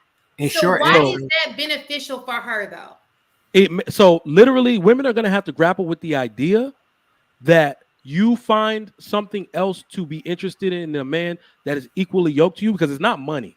It really isn't. When women say equally yoked and start talking about money, they're automatically wrong. So you can be somebody with a business that took off and you make multiple six figures, and there is a man who is doing something comparable, but he makes 75, 80,000, but he's literally in the higher percentage of earners of men at his age group. Yeah, you see what I'm saying? And but women need to understand that is how you match value of men. He's a good man. He wants children like I do, and all of those type of things. Women are trying to match men in terms of value with money, and they will fail every time. So Shan, go ahead, Marcus. Let me ask you this. If that same guy that's the average guy, what if he was extremely attracted to him? Would you date him then? I think that women are. That's why they become baby mamas. That's why they got Pookies. So women wouldn't be a daddy. Listen, Pookie wouldn't be a daddy if she wasn't giving him a chance. If y'all sit here and say she keep having a baby by Pookie, she is giving them a chance, right? So let me also say on this. Remember that I said I would let my doctor daughter date an owner-operator truck driver. He is a self-made man with the ability to create his own business, and he has the ability to scale his salary past what she makes. So that's what I call equally yoked. A person that can create resourcefulness, a resourceful man with the ability to create, find jobs, and scale something. That's somebody who's equally yoked to my doctor daughter. Trucker, so I wanted to jump in and tackle this from a very different perspective, right? I don't think that above average women should date average men. I think that women have adjusted their standards to disqualify certain above average men with too much emphasis on social class. When we take a look at certain fields, certain degrees, what we qualify as education, we're only looking at formal education. We're only looking at the incomes of people who are white collar workers, right? I think that women have decided the social class has become so much more important to them than everything else, that all of these above average men are being pushed off to the side, even though they're equally yoked, right? I think women need to take a more realistic look at themselves about the definitions and the weight that they're putting on all of those things. I don't think that people are suggesting, picking somebody that doesn't necessarily fit properly. I think it's more so there's a misalignment between what you're asking for and what you're reaching for. Very I well said. completely agree with both of you guys. I agree with that. Very well said. I don't disagree. So I think the man that you agree, you just explained, Mike. I don't think we disagree with that. I don't even disagree with you. We're talking about the guy who doesn't do any of that. Like he's just, he's making a living as he's okay with being the Walmart stock guy. Not that I know what stock guys get paid. Do they get paid? I don't know. Yeah. I'm not talking about that guy. Okay, gotcha. And in fact, the issue is that nobody actually expects a woman to do that. We're more so concerned because we're like, ma'am, what are you going to do? Because you're not the heart's desire of a man who has the same job as you. You love that job, and you I beg to differ. I actually had a conversation, and I really wish I had one of those cameras where I can set up and have all the guys in a room. Yeah. And I do think that the guys that I did speak with, they did agree that usually when a woman is educated, it's the mouth, it's the attitude. They can do without the mouth and the attitude. But they all agreed that they did want somebody who was educated. They did want somebody who was. We don't mean educated. We mean above average. So what I mean when I say above average, you usually find people. Only one person is supposed to live and breathe the job, right? So if we have a CEO of a hospital, he does not want to marry the CEO of another hospital. That woman, we already know, is going to prioritize, just by history of what women are doing. Yes, in fact, most men are actually saying that's what they want, and time is proving them wrong. Because when a man marries a woman that deprioritizes him, he suffers. In fact, everybody suffers. He doesn't like anything that she's doing. So not only does she not have time for him, then she pawns off the kids to an au pair, and then he realizes this is not the vision he had for his family at all. So even some of the men that say they want that, by the time they get into a marriage with that type of woman, because all they're thinking about is the power couple narrative that women created. So when I spoke, matter of fact, one of them is a CEO. Shout out to him. But the men I was talking to, I understand what you're saying. So let's take the CEO, because I think he was the only one who stated differently, but he's a CEO. Most of these guys are not CEOs. They make great money. They may be attorneys. I think they make in the high figure range, but not quite that high. Like 100, over 100,000, but not like, we're not talking about 200, 300,000. Okay. So what they were saying is, yes, they do want a strong woman, meaning she's strong, because one of the guys he mentioned, we don't have the wealth that some of our other races have, so we're trying to build wealth for our kids. So we both need to build so that it can trickle and our kids can benefit from that. So yes, I do need her to be strong. I do need her to be educated. I just don't need her to have an attitude when she comes home. So they do want those things to build wealth, but they don't want the attitude that comes along. And the where they go wrong, because you're absolutely right. I've heard dude after dude describe what they want as strong. You want an industrious woman. The fact that she has a mouth and that literally comes standard in other ethnic groups. Every man wants an industrious woman. The word that family is derived from actually means group of workers. Meaning everybody in the family is supposed to be a worker. If this was a farm and land and I'm the man and you're the woman and I have this wife, that wife, we are all working. Even the woman that stays home. She gets up the earliest to cook breakfast for everybody before they go to the farm. Like you see, so it's supposed to be, everybody's supposed to be industrious, and I think it's natural for a man to want a woman like that.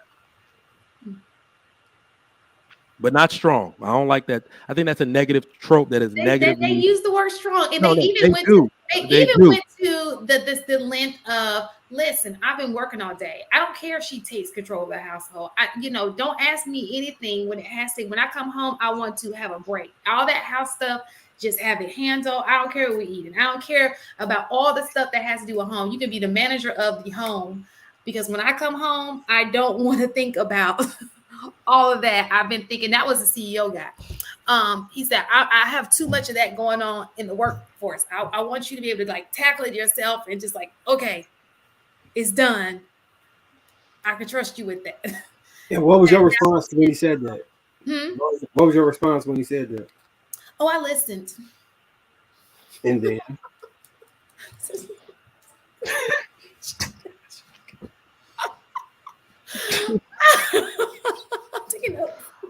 Oh, I love Shan. I have a question, because it's getting a little late. Okay, so my question to you guys is Father's Day. Oh, do we have any more questions about this? Because I'm going to jump the subject. We didn't finish the super chats. We didn't finish the super chats. Okay, well, that was Ray. So let's go. Thank you, AP. Marcus Evans, $2. That the statement from Trigger Mike is true. They're all true. I don't miss. Robert Platinum with the $2. Inaz, here go $2 toward putting our date on layaway. What it do, ma'am? How you doing? Looking sexy with that smile. Thank you, ma'am. Wait, so I don't know who he's referring to, because that's not how my name is spelled. I just wanted to point that out. Damn, dude. You got to get it right if you're going to super chat it. Come on. Yes. In fact, no. Robert Platinum, you got to super chat $10 for a correction 5 times. Big Mama 44 with the $1.99. Fellas, your woman got to be like Inaz, inside and out. Ooh la la. Ooh la la. They didn't say the ooh la la part. I don't know why you edited it. All you gotta do is move to Canada. Ain't nobody there. Ain't nobody going there. If I can't. Marcus Evans with the $2. Inaz needs to be married ASAP. Hey, you know what? Will you marry me, baby? We turning this into shoot your shot at Inaz show. If you want to shoot your shot, send a super chat. Listen, who got 100 on it? We right. Well, listen, this is an auction. $100. 100. And I'm gonna make sure you know what? No, hold on. I don't want to assume that a dollar amount. If what dollar amount may they get a half a seat twerk? Half of a twerk. One booty in the seat. I don't do twerking. We don't. We're not. Do the snake, girl. Do the snake. I don't know, fellas. I think you just throw some cash. Throw some cash. Maybe a half of a seat twerk. Half. No, that's what Mike want to see. The nasty. No, this I'm is not a lady, a classy lady. Shantae. Every single week, involuntarily, without even asking, I get to see what I want to see. I guarantee you, for this episode is over. I guarantee you, for this episode is over. That's a dang on shame. All we got to do is crack a joke. Marcus, crack a joke. Watch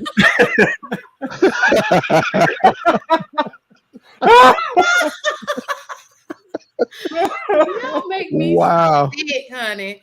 Okay, so listen. So my question, okay, so does anybody else have a question about the meat and potatoes before we get into my next question?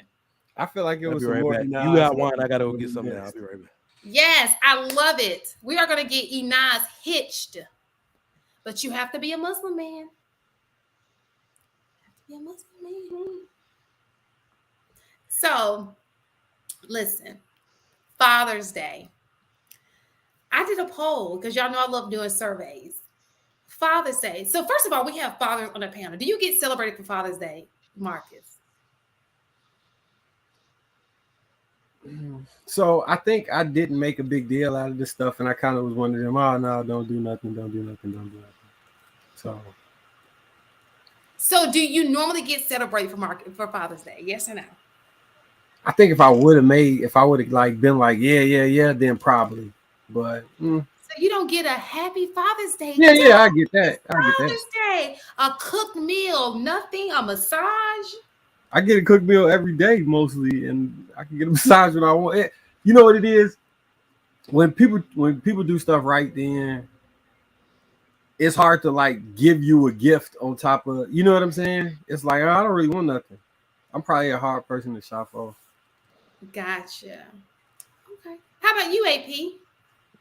Actually, very similar, but no, I typically get breakfast and a card. Okay. Which is dope. I'm good. I don't need anything. My job is to make sure that everybody has what they need. Well, are people getting fancy gifts for Mother's Day and Father's Day? I think that's the going thing. So my question to you is, somebody wants to audition for the show. So my question to you is, I see a growing thing like, oh, nobody celebrates Father's Day like they celebrate Mother's Day. But what I noticed when I put in the chat and I asked married men, do they get celebrated for Father's Day? They all were like, yeah, we do. Some of them like, I don't even want it. Like, I wish he would stop.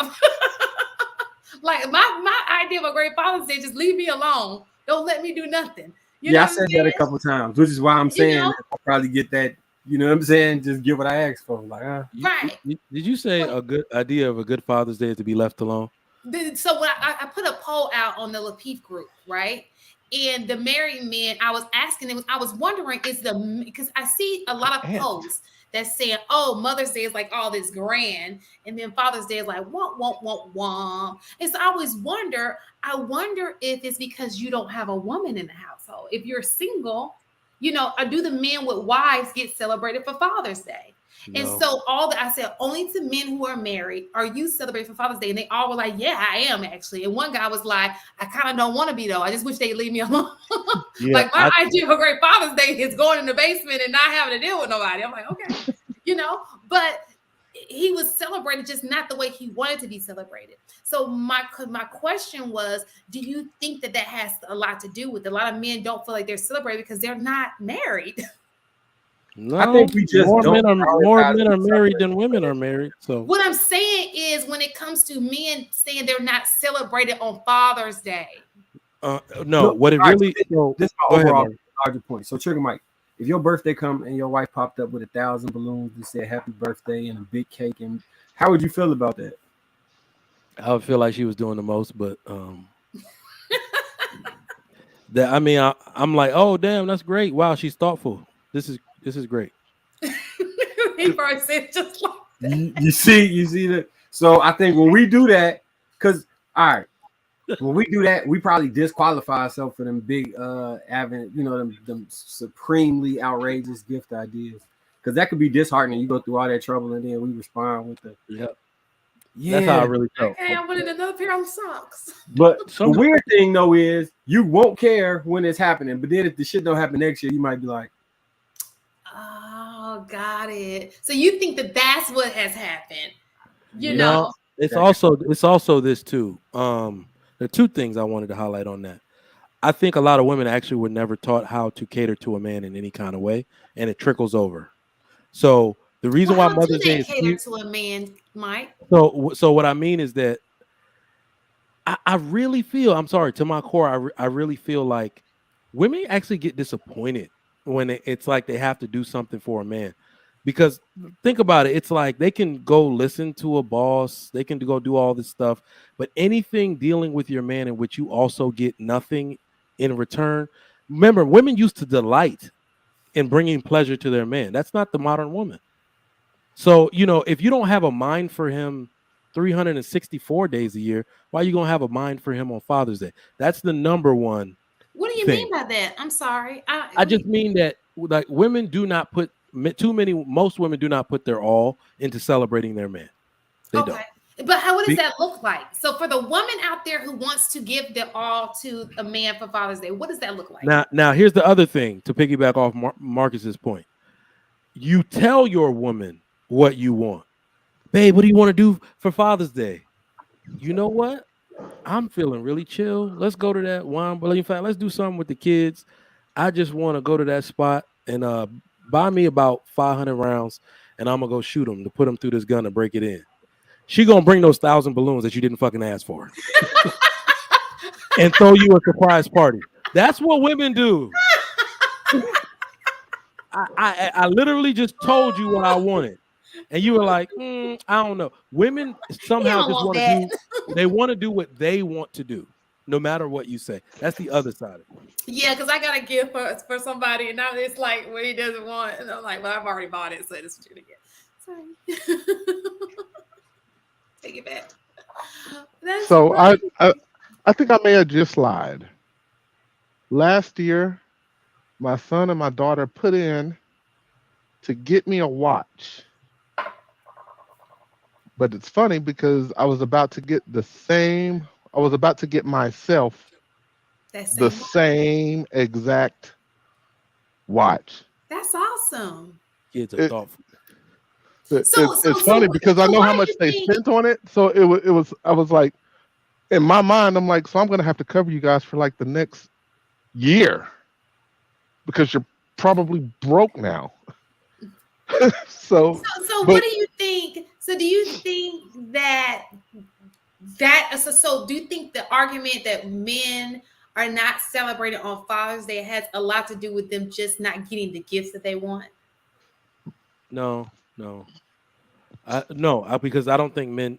I think most men there's really nothing you can get them unless it's some kind of thing like that happened to AP where it's something you were going to get yourself. Now you don't have to spend the money. Like, wow, you did this for me. Because I don't think most men expect anything. That's one half of it. Some men say they don't want anything because they're used to not being celebrated. They've been told their whole life that their job is to give out and never receive, right?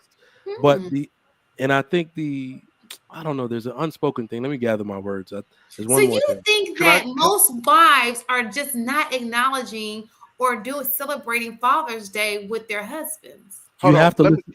Can I try? I want to ask both Inaz and Shan a question. Has I don't know if Inaz has dated a man with kids, but has a man ever told you what he wanted? Because most of the time, we either get it for ourselves or we don't say, like, we just don't say, we say, oh, no, I'm good. Yeah, they say, I'm good. So I think that's why we don't really get it. Like, but I think that's why we don't really get it anyway. Right. Like there's nothing, like we don't give you any hint because there's nothing that we necessarily want you to spend your resources on to get for us. So I think it's interesting because I wanted to ask a question, right, to the gentleman. I'm going to answer your question first, AP, but I wanted to ask a question to the gentleman afterwards. So for me, like, my father would do that, right? Like, I don't want anything. But, you know, as a woman, you become perceptive, right? So I knew that my father really liked nice pens. So I went out, I got him this nice pen, had his name engraved on it, gifted it to him for Father's Day. And this man looked at me square in the face and said, you know, this is a really nice gesture, but I like Montblanc pens. And it hurt my feelings. That feel like 15 grand. The Mont Hang Blanc, on. 8 to So- 15, 8 to 34 grand. So here's the thing, right? It hurt my feelings. But you know what he got next year was the pen that he wanted. Right? So like as I think that there's like this hard lesson that my dad taught me that like listen, like being perceptive is cool, but you got to be like extra perceptive when you're gifting something to a man. Like you can't just give him what you think he wants. You got to give him exactly what he wants, right? Yep. So my question to the Absolutely. gentleman is, do you think that the lack of fatherlessness is kind of contributed to this whole thing of men not being celebrated the way that they deserve? You mean the prevalence of fatherlessness? Yes. Yes. So I actually also so I just wrote that down. Fatherlessness and the negative stigmas around fatherhood in general is what created this lack of celebration around fathers. There's no way that you can have negative stigmas out there like men aren't shit, fathers don't take care of their kids, fathers don't show up, and that not affect the tone around Father's Day for most families. Right? Because even if you've experienced, like, think about it. I think women internalize everything.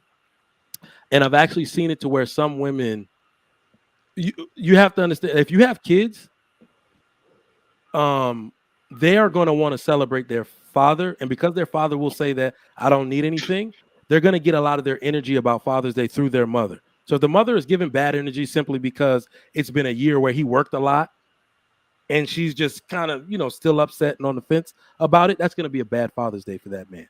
She didn't have enough energy. She didn't want to help the kids do arts and crafts. She didn't want to plan anything accordingly. She literally just listened to him when he said, I didn't want anything. And now it's a shitty Father's Day because he doesn't feel appreciated in any way. So I think there's so many negative stigmas associated with fathers. So many women weren't taught how to cater to their man and celebrate anything about him that does not have to do with include her. I see women struggle with that every day. If it's something that she's included in, she all for it. If she's not included in it, she will struggle. I've seen that time and time again, but I digress. Can we read the super chat for Robert Platinum? Robert Platinum for $2. The best Father's Day gift is a paternity test. Hey, fact. Jesus. No. Could you imagine somebody reading the results of a paternity test they got to the woman on Father's Day? I just want to say, fuck everybody. We can say you are the father, though. No, he would already have opened it, I seen a video where a dude, like, he pretended to give a girl a lap, like she came in town and he gave her like a Gucci bag and all of this stuff. And inside it was a paternity test and a note that said, leave all of this shit, bitch. You put a baby on me that wasn't mine. Did you ever see that video? They was in the kitchen. He gave her a Gucci bag? He gave her like a Gucci bag. He was giving her all types of shit. Yeah, with the dude and the chick in the kitchen. Yes. In the kitchen, yeah. Mm. Wow. Like, yeah. Decided to get tested and found out this is not my baby. But he gave her a Gucci bag? He took it back. He was showing her what he would do for her and took that shit back. Oh, gotcha. I'm not gonna lie. If I was dude and I found out the baby wasn't mine, why don't we have I'm gonna have an episode. How come women talk about they don't cheat, but yet we got as high as 40% false paternity in some regions? What type of bullshit is that? Did the nasty. I told y'all some nasty cooch out there, and y'all don't be listening.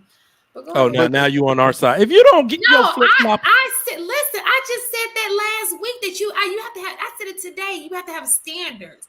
It's some nasty cooch out there, like, and you sit here just climbing up in it like Free Willy. Like, what are we doing here? We talked about this all last week. What are you talking about? I wasn't here. That sounds like slut shaming to me, as we discussed. Yeah, that is slut shaming. Slut shaming is off limits. Spot on. Go ahead. To the hell with that. I'm a clean penis advocate. Me too. I think shaming needs to be a clean booty advocate. Okay. Okay. Wait a minute. Why I'm always in the middle of something? What does it say? I just see still low key. You got it. Oh, still low key. $5. Shan sounds desperate to make her narrative a reality. The numbers will never balance out, but don't worry, she'll hit the lottery one day. What are they talking about? Sarcasm, lots and lots of sarcasm. haven't even said nothing tonight. Well, you did say black men don't father their kids when they divorce the mom, and then you said the white man. I didn't listen. I stated a stat. I didn't. That is not from me. And look, but I also said because of that, black men are the most involved with their kids. So don't do that. If they not Isaiah And Jr. then what else did I say, Marcus? that Brad was gonna come through and give you some pipe, and that you was Not brag. It's my chance. and that you was on you was waiting for your chance to go through your 800. Don't do that. 400. I'm about a chance though. Nah, But go 400. ahead. Ah! Y'all, it's a joke, and I also said I was joking. No, then you said that you was fitting in. You want a real recap of all of this stuff, or no? We're gonna find out next week. All right. I'm not gonna say it. Are you gonna bring Buddy? I'm gonna bring him. Can we balance do this? it. Bring somebody. Don't do it. Don't do do it. it. Why not? No. You're gonna find out then. Okay. Why? So a bunch of people gonna be like, oh, under my, like they are now. Like, what are they gonna do to me? No. Super chat. Marcus, you encourage this. You encourage Shin. it. Yeah, so she can see the results. So she can get this Listen, foolishness out y'all of her. know I love me some black men. I put black men on a pedestal. I ain't gonna never talk bad about black men. I love black men. That's a goddamn lie. What? I'm gonna expose our Hold the chat. Hold our Hold the chat. chat. Yeah. Hold I'm the gonna chat. expose man. our chat. Everything I do is for black men. What are Do you you not talking about? understand I that the black- advocate for black men. Do y'all not understand? You know what? And in fact, I believe you if you were to say that you don't understand that you're throwing subliminal shots at black men all the time. Because this is the issue. When have I thrown subliminal shots at black men? I think you've thrown more shots at black men than I have. You know they what? just ain't caught on to I it. can believe because you have a black son that you want the best for black men ultimately. But I think there is a deep. I want the best I think results there is for a deep. all black men. Hold on. I think there is a deep-seated disrespect of black men coming from black women that y'all have Oh, no, not I'm talking yet about dealt me. with. I know black women. I'm talking I was about about to me. say you went Freudian on her. I thought you was joking. I can't vouch for black women. We're talking about me. I love black men. Man, do you want me to read these chat? You know what? Never mind. So we're not gonna do that. You be coming, so you be literally. You send chat messages where I sit and I think for 10 minutes where it's like she don't even realize that she just called niggas broke. But I just be sitting there like, are. But that's not the whole race of black men. Look, some of your messages I read, I'll be like, let me go check if she subscribed to Cynthia G. Sir. Yeah. No, we're gonna talk about this right now. Nah. Right now, we're gonna talk about this right now. When have I ever spoken bad about the race of black men? I'll wait. Can we get a chat? Do tell. Can we get a chat? No, you love black men. We believe you. I do. No, I don't believe you do be saying some. I believe you love black men. Dark skin one too. I don't believe him. I believe you do, but you do be throwing some shots. They be like throwaway shots. Throw shots at don't worry, she's not here to defend herself. So mistaken be throwing shots. So it's not just you. So because I throw shots at a few people, that means I don't like all black men. What? It's not about liking. I keep telling you, it's a deep-seated like disrespect. Like you believe that too many of us are a part of the underclass and we don't deserve respect, admiration, love. I know you never said it, but you gotta understand. Like when some of the stuff that you send us is like, I hope you don't believe this shit. For real. I send so when I send you stuff about the women, what you got to say about that? I send women stuff. I send male stuff. What are you talking about? When you send stuff about women, in fact, some of the stuff, the reason why I have this opinion is because of some of the stuff you send about the women. Didn't you send that? Wait. Didn't you send that shit? In fact, I'm gonna put it up here. Look, so this is what I do. I use the chat as a bookmark, as a thumbnail, so I don't forget where they are. So I used to send them to Mistaken, but instead, you guys, you know how when you send so many chats, it'll bring you up to the top. So I just send it to the first one that comes up. Sometimes it's Mistaken, sometimes it's you guys. So I send it so I can keep it just in case I want it to be a topic. Does that make sense? Because if you go through TikTok, it doesn't save it for you. So I have to send it to somebody. I can't send it to my friends. I'm like, what the hell is this? So I send it to the chat, or I send it to Mistaken. Mistaken, huh? There's a bookmark feature, and you can create collections for all the things. But how would I even retrieve it? See, I don't even know enough about. We'll chat. We'll chat. Okay. See, I'm new to this. So I look. If you go to Mistaken's thing, look, I'm gonna show y'all this, so y'all won't think I'm lying. So I go right here. Let me put everybody on blast. Okay, so if I go to Miss Walker, which is Mistaken, look at these are all things I've sent her as bookmarks. I send her. This is all we do. She does the same thing to me, because that's how we keep a bookmark of the just shows that we're gonna do. It's just that you guys are now a part of the bookmark. I need the chat to help me out, because I'm gonna put the video up in a second. So we're because you're trying. No, because you're not putting the. Look, this is what I have a problem with, because you're not putting the. I'm explaining to you what it is, and you're trying to make it what you want it to be. And no, Because no. That's what we're gonna have a problem with. Because your bookmark. I'm telling you what I do. No, I know. This is what I'm saying. In its sincere form. Even the topics that we're supposed to have on this show, and I think we've talked enough now, and we have dialogue in the chat for me to understand like the theme that we used to like, that we like to carry. And when you bookmark some of those things, I do watch them. So that's why I'm like, well, what is this supposed to mean? And we'll talk about it, or Mistaken actually.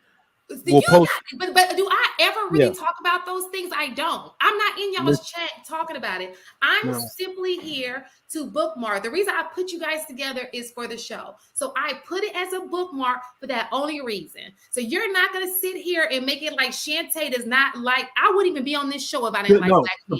To put it clear. Can I show this video? We like black men. We was really like, just. So we're not going to do that. Yeah, no. Can we roll the tape? I'm not saying that. Can we roll the tape? On one of the videos that had me in the back chat, like, what the fuck? I don't even know what tape that's how I don't even know what tape you're talking about. It's in the queue, right? It's content strategy, Trigger Mike. She just trying to get a rousing content strategy. That's it. Well, that's what hold on. This is what I'm saying. The amount of the content that you pull, it like creates a narrative on its own. That's what I'm saying.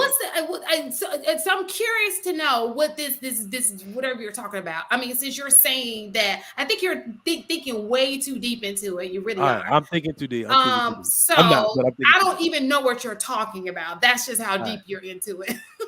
I got like you're on this journey by yourself. I'm not. They just don't want to see that. Okay. You're on this path, on this journey by yourself. You see how AP acting like he don't hear nothing? No, you love black men. Wait, hold on. How did I get thrown into the middle of this? Nah, stop acting like you ain't hear what the hell was going on. So what did I say? This is what I know. In a nutshell, what did I say? Give us 3, Cinque. No, there was one where Trigger Mike was like, "So what are you trying to say?" And I was actually looking that one up so I could understand what he's talking about. But no, this is the truth. For anybody in the chat, anybody that listens to this later, she loved black men. 100% of the time, I have never heard Shan say anything other than she loves some black men. Facts. You got to understand something. A lot of the shit in the chat is funny too, by the way. So you got to add that in context. It'd be jokes and stuff too. So. But I will say some of it is sus. What? So tell me what it is. Like, don't flip flop. What did I? Okay. So hey, I just want to say that Shay loves black men, but that should be suspect. Like, what did I say? Yeah. I'm just messing with you. Enos, can you help me? What did I say? I don't know what they're talking about. Enos didn't even get it, and I think she's the brightest person on the panel. No. All right, you know what? This is a good example. Can I play this little clip? And then, all right, we're gonna play one of the clips that shows up as a clip in the back chat that I always ask for clarification on what they mean. Stay tuned. When it comes to money, because I'm an accountant, right? When it comes to money, why are black men, put specifically, so up in arms about it? Money matters. I manage it all day long. Why can't you own a fleet of buses? Why can't you? Why are you limiting yourself? What if I say, okay, you driving a bus, I want you to own the bus. And you say, no, I don't want to do that, I enjoy. Okay, well then you're not the man for me because I'm an entrepreneur. So you're going to limit me. You're going to want me to be at home with you, laying on the couch. No, I'm a grinder. I'm out here, when I don't like the word hustling either, but I'm out here trying to make things happen for myself, and I've been doing it. So why would I be with somebody who is not going to do it? Not to down you, but we're unequally yoked. So that's the only thing that I got to say. We don't want to down black men. We don't want to say that you're not doing anything with your life, but it becomes a problem. So that woman said, I don't want to down black men, and literally down black men the whole goddamn clip. So to be Go ahead. So to be fair to Shan, right? Like she be pulling up these videos all the time on the show, and then we have a productive conversation about it, right? I don't necessarily agree that the videos that she picks necessarily mean that those are her views. I think those are hot topics on the internet that we have really great and productive discussions about, right? I've never heard Shan say anything of this. I like how me pulling up bookmarks is y'all beating your feelings. No. Let me say this. But let me call a woman a slut. Let me call a black woman. Black women don't do this. They don't cook. They don't clean. But then it's okay for that. You understand? No, we don't say shit either. It's okay to have those we won't say anything either. It's okay to have this those is what I'm saying. Shan. Hold on. This is what I'm saying. So chat. If you had a bunch of those clips sit to you in a group Where's chat. the bunch at? Wait, no. I'm not saying you did anything. I'm saying men only. What would you think she's trying to tell you? What do you think? You ain't got to worry about me sending another chat. Don't forget that. Because it's bookmarks. I can say the same thing about I your know content. Women cheat more than men. I understand what you're doing. That's not even a factual. I understand what you're doing now. No, you don't. Because you be on your show talking lies all the time, and I be wanting to fact check. Lie. You do. But I was like, he my boy. I'll let him ride because it's his show. Y'all are hilarious. Y'all are hilarious. Don't do it. So, but I got you. It's simply a bookmark. All right, it's good content. That's my fault. Shan, you know y'all got it. No, but look, now that I know that they bookmark, do you know that y'all be bombarding us with that shit? No. So this is why I actually listen. People would hold on. You gotta show me your hand once, baby. No, because Mistaken will drop the clip, but then ask a question.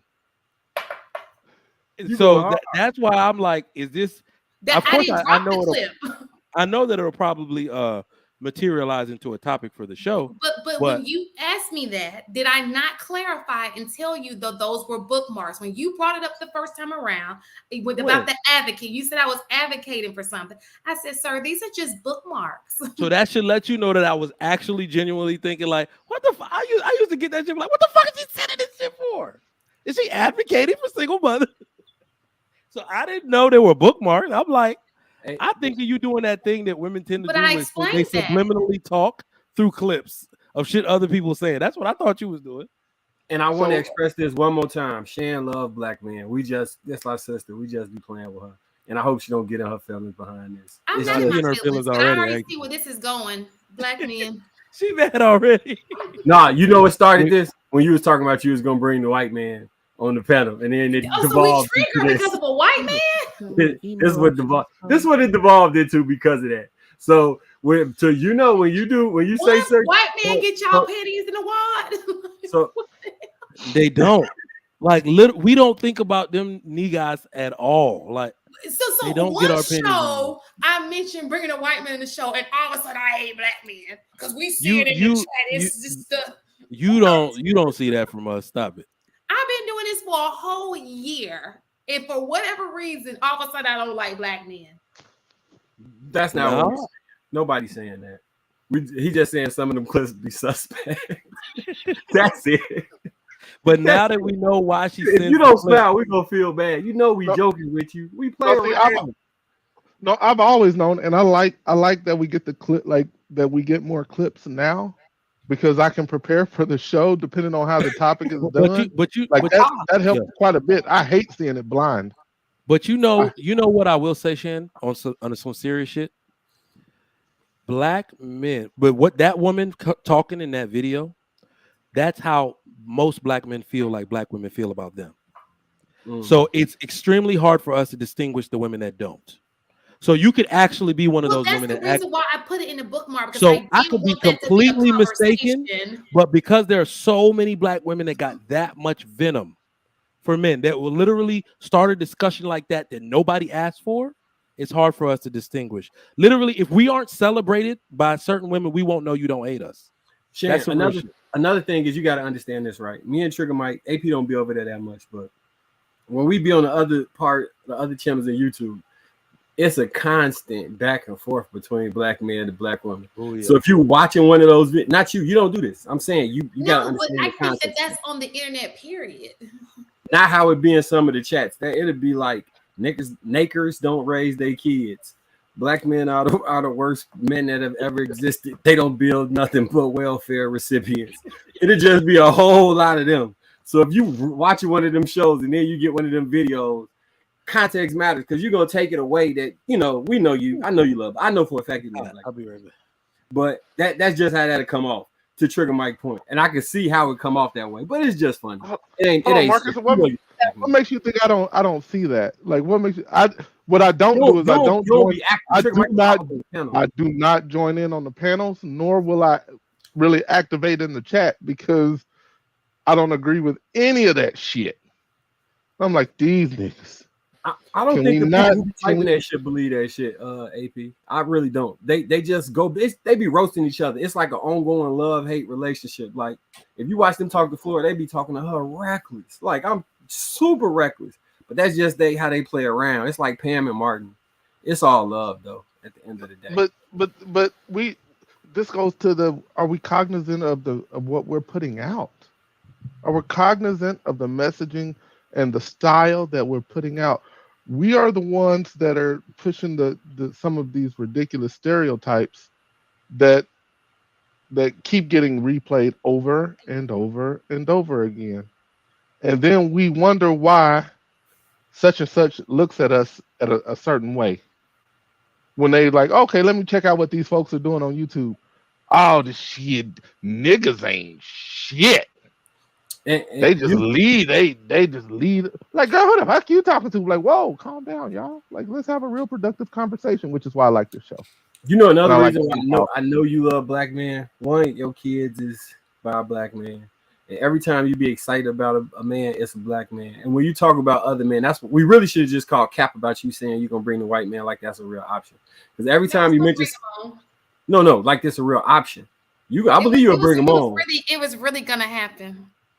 You know, I'm gonna call a spade when it's a spade, but I do love black men. I just need y'all to understand that I'm tired of y'all saying that black women can't get white men. I'm just like white men is just no, Shane. I think that ain't the argument.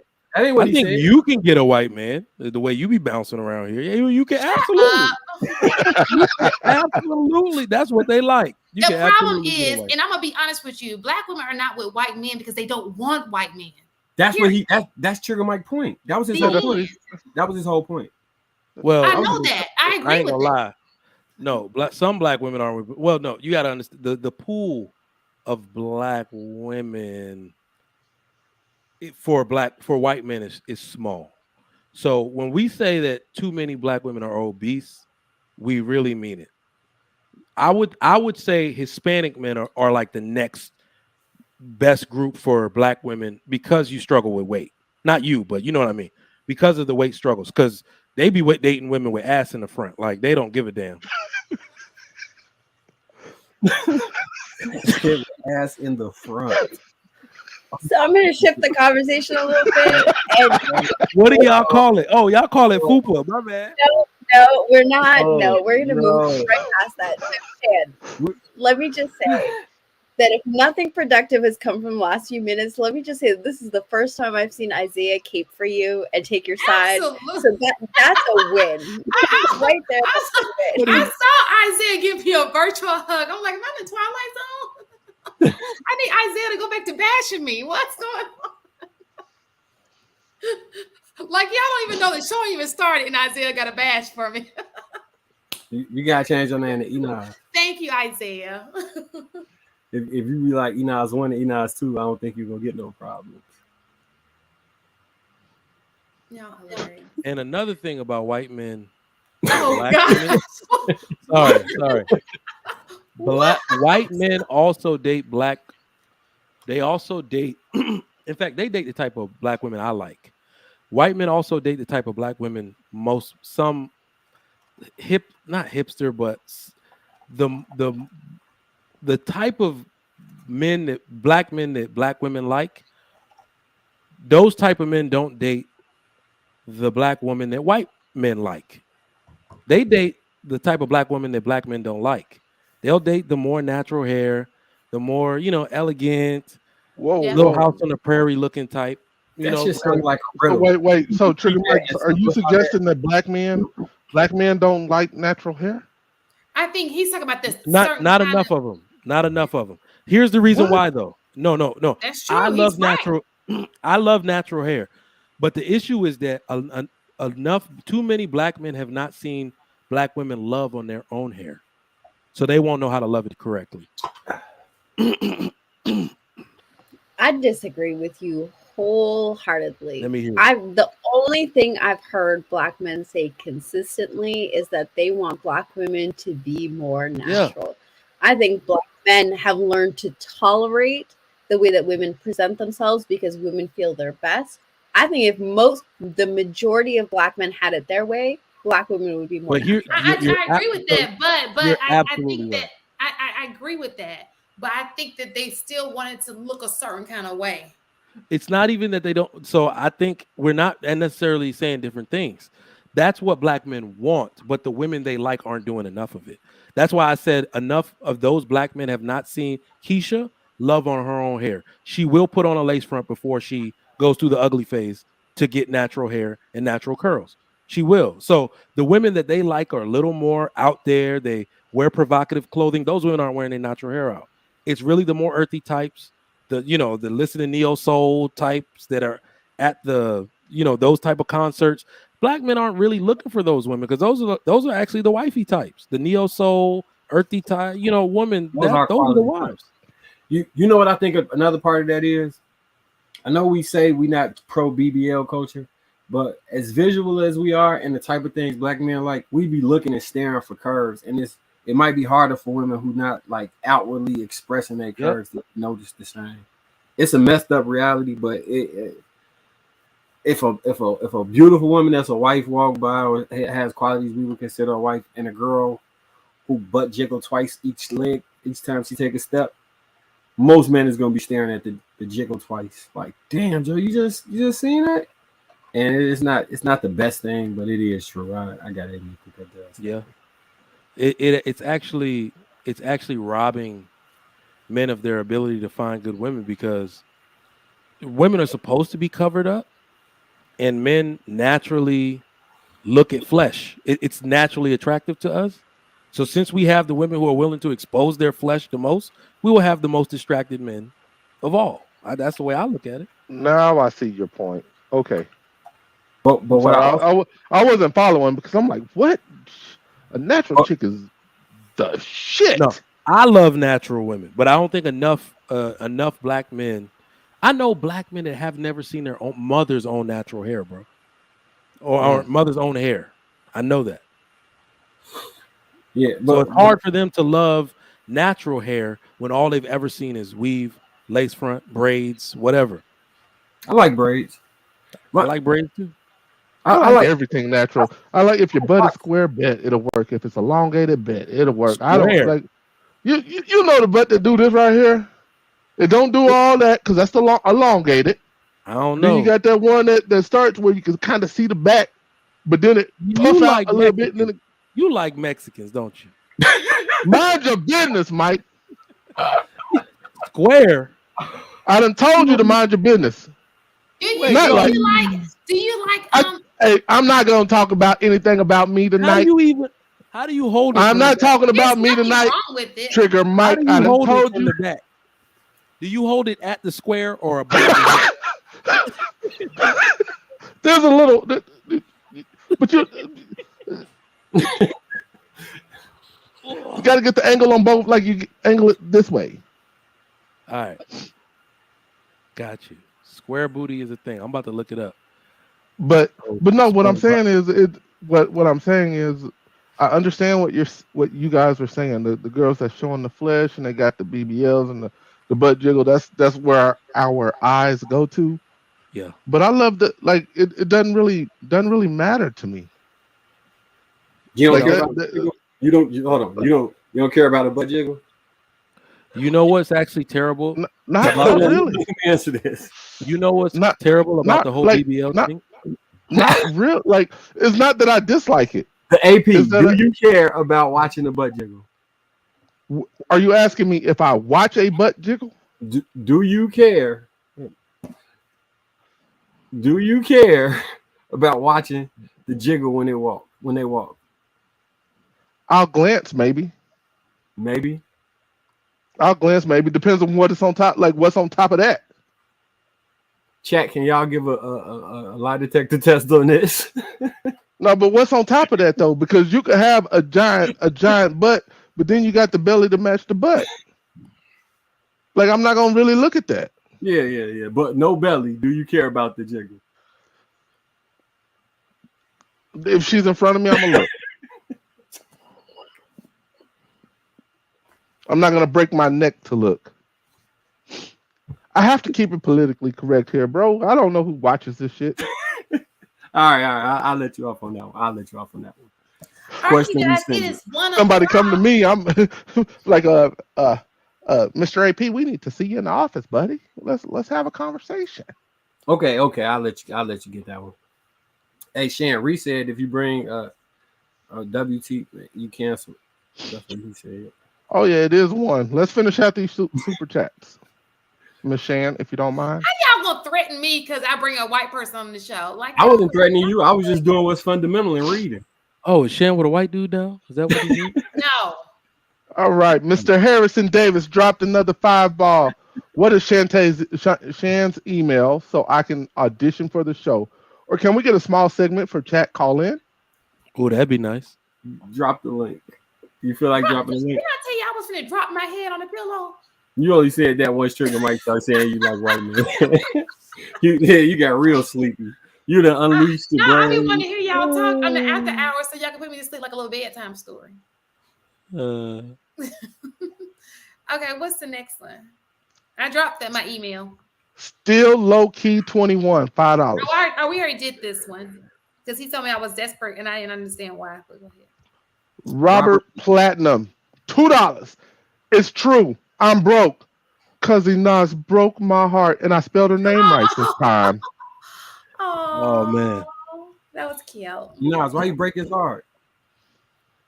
The Baron Experience dropping the 10 ball on us tonight. Hope you guys are doing great tonight. Love the convo. Appreciate you, the Baron. I got a question for the chat. What's y'all favorite subjects that we be talking about? Is it relationship stuff? Is it when we veer off and we play around? What do y'all like really be appreciating? I like when we. I think I mostly like when we say that Shan doesn't like black men. That's my new favorite subject. You a gender war general. That's what you are. You a gender war. You got it. That is my favorite topic. That is my favorite topic. Gender war. You know, I think they, if I had to guess, and I'm gonna let the chat answer, but I think if I had to guess, I think they like a little bit of it all because that's why they keep coming back because we'll start off with a relationship topic, and Shan allows the conversation to just happen and let it wherever it goes and where it goes, even if it means that sometimes somebody might say she She wants a white man. They said they love diversity and polygamy. And who looks better, thick white chicks or thick black chicks? No. So it's okay for y'all to. This is the double standard. Yes. Listen, Wow. but I'm saying even the chat, like this is the problem I have with y'all. Y'all can sit here and talk about how all of these races, not Mike didn't say that tonight, but what I'm saying is how all these other races of women are this, and this. But as soon as a black woman, when have you seen us do that? No, I gotta hear this panel. I gotta hear her out. What was the second part? But as soon as a black woman, what? It was said something about I only mentioned. I didn't even. It wasn't even a complete sentence. And y'all was like, all of a sudden, I don't like black men. It's crazy. But body type to body type ain't nothing like a black body. A black woman's body, you fuck kidding me? Nothing's close. Go ahead and give it that white man. You'll be back. You'll be back. I was just answering that question in the chat. It's not even close. There's a reason why everyone tries to mimic the black woman figure. And I'm not talking about the overweight stuff. I'm talking about the booty and the breasts and the big lips and the big full lips and the big wide nose. Woo! Yes. I think that I think that women, it became popular when the Kardashians did it. What, BBL? I think we always liked it. It might became mainstream, but we always liked it. No, I'm talking about amongst other racy women trying to do it. Okay, go ahead, Enos. You look like you're ready to go in on this one. Yeah, because like black women have been setting the trend for body types forever. Like we act like black women are a monolith, that there's one body type that all black women have. Listen, when thin women were like the mainstream thing, the Naomi Campbells, they were taking over the scene. When it was thin women with big breasts, it was Halle Berry who was top of her game. Like black women, regardless of body type, have always dominated like the scene in terms of sexual desire. Like it doesn't matter what the body type is. Black women are always at the top of that game. Like the Kardashians have only just peeped the game that black women have been playing for decades. And it came natural. Woo! I like it. Did you see Triple H show earlier? But I also think that it became at its peak when women wanted to become more desirable to black men. Because all these women we talk about, Kardashians or whatever, all of the ones that participate in the booty surgery, they all want and have dated and married multiple black men. So Trigger Mike, when have all of these other women not desired black men? I just don't. Well, what I'm saying is that I don't think it was always socially acceptable as it is in maybe the last 30 years. So they could have. It probably was. I kind of feel like it was always that way though. It was like even if you go back to plantation days, even if you go back even farther than that, like black bodies, men and women are like have always been desired. Like that has never changed. That's also why I think that's also why I don't like light-skinned women. I'll just add that. Because I feel like when we go back all those years, it's like, you white. I'll be like, you partially white. I feel like there's like, that's why you're a colorist? Not really a colorist. It sounded like you just if saying like white just infused into your body real quick. Not really a colorist. I just feel like the most like something about a dark, because I keep telling y'all, we keep having like backwards discussion. Hollywood messed our brains up because I personally think, and they don't make any polls for this, but if you line up all the married people in the United States, more dark-skinned women are married by a large margin. They're like chocolate dark women. Like everybody's wives is mostly chocolate and dark. Am I lying? So when they try to say, "Oh, light-skinned women are more attractive as colorism. I'm like, no, men actually prefer darker women, like because they marry them. I don't know. What do y'all think? So I want to address something in the chat. This is not the first time, and I'm sure You we'll African do a lot of Canadian. times. You Talking African about Canadian. Isaiah. No, yeah, she's not black. We all know you African. Apparently not. Apparently my blackness is always put into question when we start talking about skin tone. Like, You listen, whole African out here. I am blackety black. My skin may not be as dark as some of the other people from Africa, but for generations and generations and generations, my bloodline is very thorough when it comes to that. I am black. Just wanted to clarify that. For Oh those no, I feel chaotic. Like I feel like he just about to boop like in the back. he can come. Yo, Like, I don't know why I feel it. Do y'all feel it? He about to be like, Enos, you're not black. Your people were from the Mbutu tribe that migrated from Mesopotamia. Like, I feel like he about to come up any second. He gonna come up and ask Chat GPT, is she black? Chat GPT, is he now black? Chaotic ass crazy. Y'all don't know. Y'all know. Chaotic is to Enos what Trump was to the birther conspiracy with Obama. He will prove you are not black before this is all said and done. And I guess I was a non-birther supporter because I was pissed. I was getting mad every time I see that shit. I'm like, I really want to fucking throat punch this dude every time I see it, and he nods be a champ about it. She's like, okay.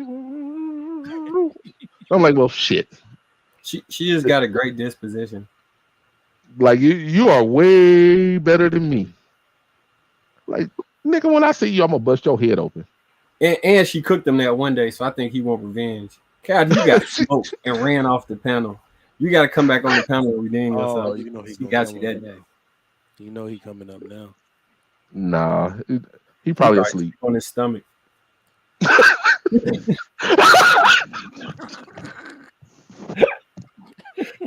Chaotic called in like, I'm not touching my camera on. I'm on my stomach with my feet in the air, eating yogurt, regular flavor. Y'all are crazy. I didn't realize man, it got late this fast. So it's only 12:15 here. It's 1:15 there. Yeah, it's 1:15 here, bro. It's 12:15 here. So when we gonna do our live show? You gonna bring it to Chicago? Chicago. All right. I think he said that's the second on the list for the year. So yeah. But I think Lapeef is gonna do Chicago. We're talking about a Chic critique live. You know what? We could do it anywhere because now I don't know. People think I'm some person I'm not. They just be sending me all this. Hey, if you ever want to do a live show, you can use my venue. We got a spot in LA. This seems dope. If y'all want to do one there, I know you in Atlanta, but I know tons of people in Atlanta. If we need to get a venue there, obviously I can get something here in Houston. Why don't y'all collaborate, make it happen? Well, we were just gonna do a live show. We weren't gonna have an audience. That's cool. We still need to collaborate and make it happen because I still has to make preparations. First off, where's the equipment gonna come from? JR, he said that he's okay with that. JR got the equipment in Chicago already, don't he? Well, he got it in Dallas. JR is a traveling guy. He travels all the time. But it's like located right now in Chicago. You're just trying to get everybody up there in Chicago. Well, I need to go. You know what? Chicago I'm anyway. not. We can go to Chicago because the list, Forbes list of 10 most dangerous cities came out. Chicago not even on it. Yeah, buddy. I told you. I told you. So I feel like I won't get shot in the airport now. So yeah, let's have a celebration in Chicago. In what's a good month for you, Shan? Yeah, you brought it up. I'm the guy that drives it home. I was thinking more of Atlanta. No, I need to go to Atlanta. So the same weekend we do it, I literally have people in my wish list box saying do a class in Atlanta. So I need to do a shooting class out there anyway. So if we do it in Atlanta, whatever day we do that, I'm gonna do a shooting class that weekend. We'll figure it out. You got a class 3? Marcus, how easy is it for you to get down to Atlanta? I mean, kids. Yeah, you got the kids, the wife. Damn. Who? None of them fly free anymore. They all do. They're all Damn. too. That's always the. Oh. Your Like wife this was one. okay with you leaving her She's gonna have to be. for a day or two? You notice he hadn't said a word yet. He like, nah. I'm a grown man. What you mean? Right. I'm a grown man. I was just listening to y'all points to debate how I was going to rotate it back to Chicago. That's all. I was just waiting for my end. But if it got to be Atlanta, I'll make it happen. It got to be the weekend. One of these topics we're gonna talk about stepdaddy season, honey. Do the stepdaddy. Y'all love hating on these stepdaddies, but these stepdaddies hate on stepdaddies. Who hates on stepdaddies? Who hates on stepdaddies? The internet. Oh yeah. Well, I actually think some of the hate is warranted. So you a stepdaddy hater? No. I think some of them are fools. Like you a stepdaddy hater. You keep. And he's a colorist and a stepdaddy hater. You should never step up to redeem a woman and her children and end up on the losing side of that shit. So if you do, you're a bit of a fool. So you're saying they step themselves in a bad situation, like a bad. So you got to realize that literally, if you go in there to redeem a woman and her children, like look at that dude who adopted one of Eva Marcel's kids. Now she left him and he got to pay child support. Oh. No. He paying child support. He has kids by her. But he paying for the one that's not his too. We don't know that. That's hearsay. You don't know that. Well, I tried to read her court document, and it clearly just says that kid is not even specified in that document. That's not what it. So, hang on. This man legally adopted that child, and we're mad that he's paying child support. Like he didn't, as a grown adult, didn't understand. I understand the legal parameters. I'm saying do not adopt anybody's children. Caring for them under your own. We're trying to set a boundary for men so they don't get got. Like men have to set boundaries. But maybe he doesn't feel like he got got. Listen, this is what I'm saying. It's not stepdaddy hate. It's more like stepdaddy education. We cannot. So basically, women, it hurts everything that women do in this light, this negative light, to stepfathers makes it harder for them to get married. It makes men literally close off and say, I ain't doing that shit. I'm not signing up for that shit, which will hurt the chances for women getting married. So what I'm saying is we can no longer rely on women to be honorable in anything, not in marriage, not in divorce, not in a man stepping up to take care of your kids. Women are literally looking out for themselves at all times, which will close men off. Like if y'all haven't noticed, men are getting really smart on all fronts. They're either not going to marry at all or going somewhere else to get a wife with a woman that does not have these modern American ways. So I just say either way that hurts American women. So let me ask you a question. Yeah. Gender war. So are we assuming that he does not have question? Are we assuming that he does not have a relationship with this young lady and he didn't do it just out of the goodness, like he really wanted to be this young lady's dad? Because there are people, there are people who aren't even married to and adopt kids every day. And there's not even an arrangement for that. They just adopt kids. So we're making an assumption that he did it because that was his wife. It's not because he wanted for himself to be this kid's dad. So absolutely. Does a legal document make it any more of a bond? It doesn't. Right. So what I'm asking you is, so you're saying you think she forced him to do it, or do you No. I'm literally calling him a simp for doing this shit. She might not have. Why? He's a simp. He's absolutely a simp. We need, if we're going to have. What is a simp then? What's a simp? Wait, I want to backtrack 1 second. Because Trigger Mike, you asked the question of, does a legal document like further the bond? Yeah. What's the point of advocating for marriage if the legal document does nothing? No, I'm talking about with the child though. Like, I understand, but the principle is still the same, right? And I have another question. Father's Day. I have a question. Ali was here. This becomes frustrating a little bit. Let's take the wife out of it. Nobody ever thinks about the kid. People pass kids. Right. Let me finish talking. Y'all talk about kids like they're some type of disease, or they're like, "Ooh, stay away. That's a kid." You know, the ones that are not yours. Listen to what I'm saying. Listen to what I'm saying. Fuck them kids. That's how y'all talk about kids. If it ain't my kid, I don't care. Throw the rascal away. Throw them in the trash.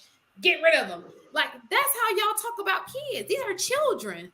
Now, here's the interesting part. Human beings. Here's the interesting part. You know that girl got a daddy. That's the other part about it. That girl has a father. Undoubtedly, if that man was able to divorce that young lady, there were legal things that were taking place where she was able to adopt that little girl. You can't just go off and adopt people's kids. You can't. So those rights were either handed over, something went down where he was able to adopt that kid. But back to what I'm talking about. I'm talking about customarily. We've literally gone off into an area where things should not happen. It's not about him. What I'm saying is that but it's about the kid. It's not about him at all. And what I keep saying, you said what the kid? Forget the kid. Right. And that's the problem. Nobody wants all you owe that kid, and all this service that he did to that kid was to be able to take care of that child under his roof and be a good stepfather to her. That's all like any stepfather owes the child. So Trigger Mike, you just say this real fast, Marcus, and I'm done. There are people right now, older people, who are being taken care of by their stepkids, not their real kids, by their stepkids. And they don't need to be adopted. Listen, to do it. But that's it. I don't even maybe you guys just think differently. Like so let me be real, Shan. In your girls groups, all women do is talk about ways. So this is the funny part. Men give freely. We give freely. And what has happened is that we've been so taken advantage of that we can no longer act in our natural state to give that way. That would make sense. So when you say so that should be taken from that standpoint. You shouldn't say F the kid or I mean that's a bit. It should simply be you did it and you were taken advantage of, or maybe F the parent. It sucks because I really love the kid. Like not the kid. Like the kid had something to do with grown folks. No, it's not even the kid. The kid never has anything to do with it. My ultimate point is that we need to start creating doctrine for men, because this is actually going to change things. Women can only do what men allow. So you don't owe anything to her. And then we've seen instances like in that, what's his name, LaTruth situation, where he didn't want to adopt the kids and she left them. She literally wanted to get him on the hook financially for how many kids? Was it? Chat, help me out. Y'all be knowing all the tea. 2 or 3 kids that was not his. Well, who had 3 kids that wasn't there? I'm sorry. It was like LaTruth. The guy's name was LaTruth. It was like last year. And then him and the wife were fighting, and she's like, well, and there's this big rant on her on Facebook, and they're arguing because he won't legally adopt her child. Why do you want me to be on the hook for your children? They are not mine. They live under my roof. They benefit from my provision. That is all I'm required to do. So what I'm saying is that we need to create a doctrine for men to not be taken advantage of. That way you can find partners that actually want to be with you for you. That's all. Now, I'm okay with that. Yeah. Like if you can protect yourself that way, like I don't have a problem with that. But that the other way you were talking earlier, I couldn't get down with that. Yeah, that's all I ultimately mean though. So Trigger Mike, do you have on record an example of a stepdaddy being with the kids and enjoying his life the most? Mosquito girl, that thing be biting me all night long. What do you mean the most? Juices up. I'm saying you got on ready samples of a stepdad position not being a good thing. Do you have on ready? My father-in-law. My father-in-law is an excellent example. Okay. Yeah. I don't know. I just feel like sometimes we be in that negative feedback loop so hard that I know you want to be the gender war general and stuff. It's not even that, bro. It's not even that, because I had to say my father-in-law, he's 60-something years old. What I'm saying is that in modern times, we have women doing so many dishonorable things. Like you have to understand that I still come from a place where because a man did this for you, like there are women that behave in like they are indebted to these men, and they literally at the wedding. I had one, damn, she's not a cousin, she's like a play cousin in the UK that her husband died. Like she just had twins. Mm-hmm. 3 weeks later, her husband died, and Hmm. at the wedding, so the whole community was like, "Nah, redeem this lady. That she don't deserve this. She just had two twin boys." So the guy that married her 2 years later at the wedding, this woman got on her knees. Like you would like if I could find a video, you will be crying.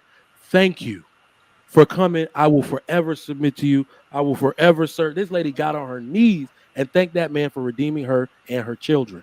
Women aren't honorable like that no more. I think it's women out here that do this. Maybe not in Not mass, based off the internet, but the loudest people be like it's a very very loud minority out here. Y'all really telling me that the majority of the women acting like this? majority. Some of them you don't even know. Majority. I don't know, man. Don't even It's know. it's the blind What? leading the blind. You know, you like my wife, she's a non-believer, and then she goes out because she's married and she has a new group of friends that are married. She'll be like, Mike, I don't know if it's all women. I feel like it's a very small majority. And then she'll go in her own circle of like friends she went to college with and was like, I was just talking to such and such. And you were right. The stuff that's on their mind and what they expect from men, it's a majority of women. The well is poisoned. I mean, I think the marital rates actually dictate what's going on the most. I'll concede this. I usually only focus on positive examples and things I actually want to see. So it's I could be like a cognitive dissonance bias could be occurring where I'm just ignoring a whole lot of ratchet wild behavior because it's Mm. like I see it and I just don't see it no more because I'm looking past it. So I give you that could possibly be happening. But could you admit that possibly it ain't that bad and it's just the internet overhyping it? Nope, it's that bad. Well, And it's so funny. And the reason why I mentioned my story early, because remember I told you about that CEO. He was telling me because he and I had so this brought up a long time ago. And he was saying that he had a friend who, like I mentioned earlier, because that was his story, had a friend who had two kids. His daughter never checks up on him.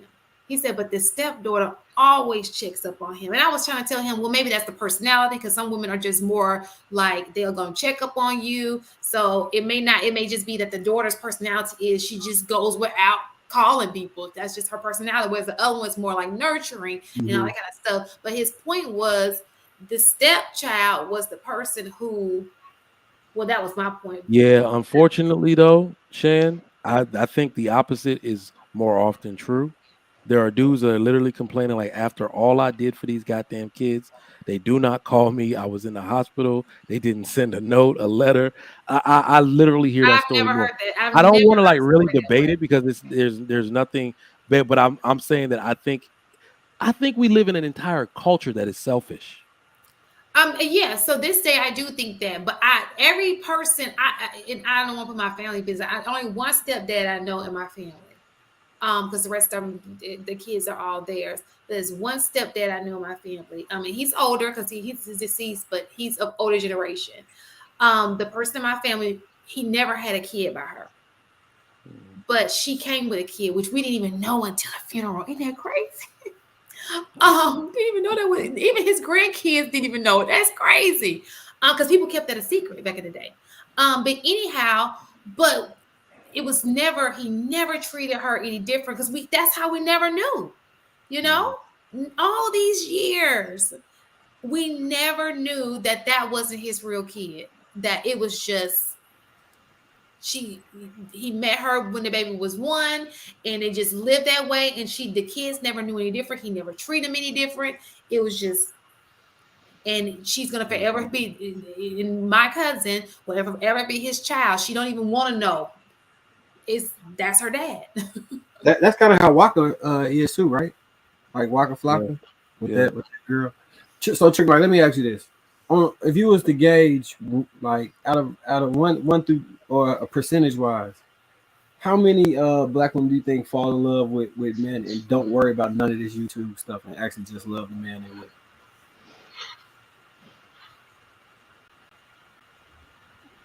I don't know. I'd say they don't listen to YouTube stuff and fall in love. Live their lives I think based off women. I YouTube. answer that question. Oh, I see. Oh, you know what? I'd say half. I That's think more than most women, even on YouTube, have fallen in love with somebody that done pissed them off and they did them Yeah, dirty. yeah. And so it's not the love. They're giving out love. They're just here projecting. Yeah. no. I'm saying like so they might be like, oh, you're not 6 feet tall, or you're not, all those little messages that they say. Okay, Like you know how what? much No, that translates over to somebody that really. I'm gonna amend that. It's definitely 75% because that's actually the tendency of women. The problem is that we're asking them what they want. It is not what is represented out in the real world, because it's natural, because women don't do the choosing. That if you ask them what they want, they think it's a buffet. Well, shit, if I get to tell you, if you ask them, it's an ideal situation. They're not yeah, gonna. But so if the a date dude happens. shows up and he's Well, like, this is actually what I mean by that. So I go out when we went out. I go out sometimes. I people watch. So some groups where I hear women talk in social circles, and then we'll get together and they'll be like, "This is your baby's father." All that shit you were talking. This is the dude that you popped the baby out for. So line all these women up to be talking all this shit on YouTube and ask them to bring their baby daddy outside, and you will see exactly what they think they qualify for. most people who are in a relationship are not with their ideal, and they in love, and it don't be like you be like, oh, y'all match, you know what I'm saying? It don't be that fairy tale guy, and you look at them like they go good together, like they match each other. And I like Mike said, I think if you ask somebody, they're gonna put down all the bells and whistles because it's not a reality yet. But if they run into somebody who doesn't fit that and they like the guy, they're gonna go with the guy. They just are. Speaking of which, I need a new car. So Trigger Mike, for people that's watching us entering or re-entering the dating market, how bad do you think this stuff discourages them from really trying? Oh, I think it's different for the men and the women. I think the men are going to feel more hopeless. But I don't know. It might be equal. I'll take that back. I think it's very. In fact, no. I take that back. It's really the men. I think a lot of the women stay delusional even after you talked about. Like, men be really talking some good sense here, and I think the women literally just their receptors are burnt. They don't hear anything that we're saying because. And what really happened is that I think men have no choice but to listen. When you get around the other groups of men that are really trying to tell you something, you'll notice that they'll be more silent than combative, because they're just going to, silently internalize what you're saying and weigh it against their own life and outcomes. But it's really disheartening to hear some of the stuff the women have to say when they're projecting their bad experiences with some men onto all men on these platforms.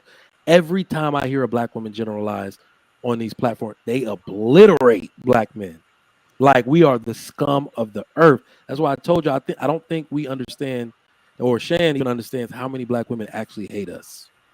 They hate our guts.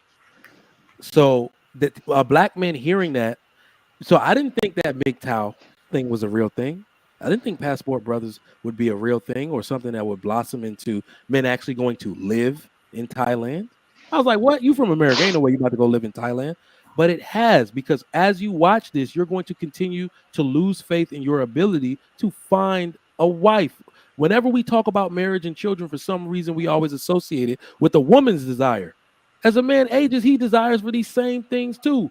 I used to see all my OGs walking around with their kids like, damn, if I don't get started, I ain't gonna have none of my own. So I started becoming serious about that, and I started to concern myself with, how do I find a woman that will create this with me and not fuck it up? And I don't think men have that faith anymore. I don't know if I agree with that, but I also think that the women are also hopeless, bro. Like I think it's both sides. I don't think it's just men. Like I think this is gonna sound terrible, and I'm probably gonna get destroyed in the chat for it. I just think women are more resilient than men when it comes to that kind of thing. I think that they are willing to overlook certain things and see if it works out. They do a lot of hoping. I We hope. are extremely logical, and we'll be like, when we get to that hopeless phase, we will go our own way. We will go overseas. We will look for other options. I just don't. I think the women feel as hopeless sometimes as in these spaces as the guys do. I think it's more for the women. Like, for a woman to say, I'd rather be alone than to deal with some of the stuff that she's anticipating dealing with. I think that's far more hopeless. Not even I'm willing to relocate or try somewhere over here. Or women are literally saying, nope, I'm just gonna I've been told I'm gonna die alone for years. I'm gonna face the fact that I'm just gonna, pony up and do it. Like, I think that's a whole different level of despair. I think the men are more resilient. I think men are designed to be more resilient to begin with, where they're willing to try elsewhere, where they're willing to move, where they're willing to relocate, even trying with different communities. That's fair. That's I fair. think men are far more resilient when it comes to like despair in relationships. That's a fair point. It's all hopeless, man. Shit, fuck it. Well, it's not hopeless this time. This has been an awesome. You're not gonna push it till 2 and let some folks cam up if they want. Oh my gosh. Patriarchy kept trying to come up. If somebody says It's they only want to camera, it's only 20 more minutes. they can put their hand in the chat if they want. Patriarchy already said it. You just gotta drop the link. You want to do me to drop the link? You can. Link is dropped. Wake us up. My ass slowly sitting here. Hey, I'm fading, bro. Ain't no point in lying. Oh, Let me ask you a question. Do you think that, okay, so I don't believe in bashing people, but do you think that so let's just say a father is legit not in a child's life, meaning the mom is not trying to keep that away, he legit is not. Do you think it's a bad thing for the parent to tell the kid, like, not bash the dad, but like say, hey, this is not how it's supposed to go, and speak about it? What my mom used to tell me is, you will find, like, my mom would never bash my dad, not ever. She would always tell me, you'll find out when you get older. So and you guys have been privy to a little bit of the conversation I've had with my dad. So yeah, the conversation happens, and it is what it is. In the scenario you painted, because I've also heard friends' parents that have just completely obliterated their dad in front of all of us, right? So my scenario, like, my mom didn't do that. You saying like she trying to correct it, so she's just making sure the kids don't understand that that's not acceptable? Is that what you saying? Right, so that maybe when they, because kids learn by what they see or what they, so kind of like if you were in any other situation and something bad with it, you always correct the behavior and say, hey, just so that cycle won't be continued. I think you could do that without referencing right, without bashing. Yeah, without bashing. I think you can do that without bashing. Hi. I can't see. What's going on? Money, marriage, and media. Money, marriage. I will say to that, bashing the parent thing is that you can't. No bashing, not bashing. I'm sorry. You shouldn't do it because, especially, damn. I'm gonna be honest. I haven't heard too much. I'm sure a father has done it, but naturally we know moms have custody, so we'll hear more stories about moms doing that. But the reason they shouldn't do it is because I saw a post the other day that said you do realize your children will grow up and literally learn to discredit everything you said. They will just become. That's why I said. That's why I specified if it's the truth, not people who are lying, but it's a true situation where you're not doing what and so you kind of like. I would see. I've seen it firsthand that you don't In fact, no, because you got to realize your children are growing, and any way you try to paint the picture is still going to be a disappointment to them. Like, oh, your father's doing this, your father's doing that, because all they're going to ask is why. They won't understand the arrangement that you have. And I think that actually with some moms might end up hurting them, because if the father left her, I've seen it where some kids blame the mom for not doing a better job of keeping the dad. So, but even at a certain age, like maybe, and the reason I'm asking is because I'm thinking maybe a conversation would stop the generational curses from continuing to take place. So what I'm saying is like, hey, when they're old enough, like is it 16, 17, look, this is not, I know they give you an example of what a father looks like in a household, but this is not it. So this is usually what happens. These are the great examples. And when you have your kids, this is what you want to do. And these are the reasons why, because your kids, they grow up to be this, this, and this. And it's just healthier for your kids. And you want to do it the right way, blah, blah, blah, blah. I'll be honest. I think if you're a single parent, try to do your best. You can do that spiel. Try to do your best to surround them with other married people, because children are weird. They don't internalize things a lot from people who don't have those same results. So I would say, if you really, my wife, her mom and dad weren't together. So the people that she attributes her desire to marry and her love of marriage was her uncle and aunt and her grandparents. So she literally said, I just wanted to go over there. I just love being around them. And, her mom was cool with that. Like, okay, well, let them show you what it's like to live in that life, because, they can actually show you. She can actually have those questions answered.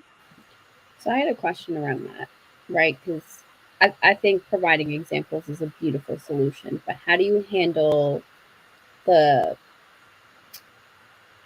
despair is not the right word, but that unworthiness of having it with your own household, right? Like, how do you balance that of like other people get to have it, but you didn't get it? Like, what do those conversations look like? Oh shit, you were talking to me? No, I was reading. Patriarchy said he's been blocked, so I was trying to like find how to unblock.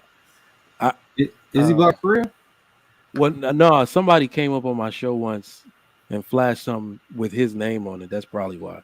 But let me find out how to do it. Hold on, Patriarchy. Patriarchy. He didn't turn. Let's get our other two guests in here real quick, though. Yeah. Oh yeah, go ahead. Hi. Money Marriage Media. What's good with you? It doesn't say that he's blocked, but go ahead. Okay. I forgot how to find Okay, it. Money, did you want to add something?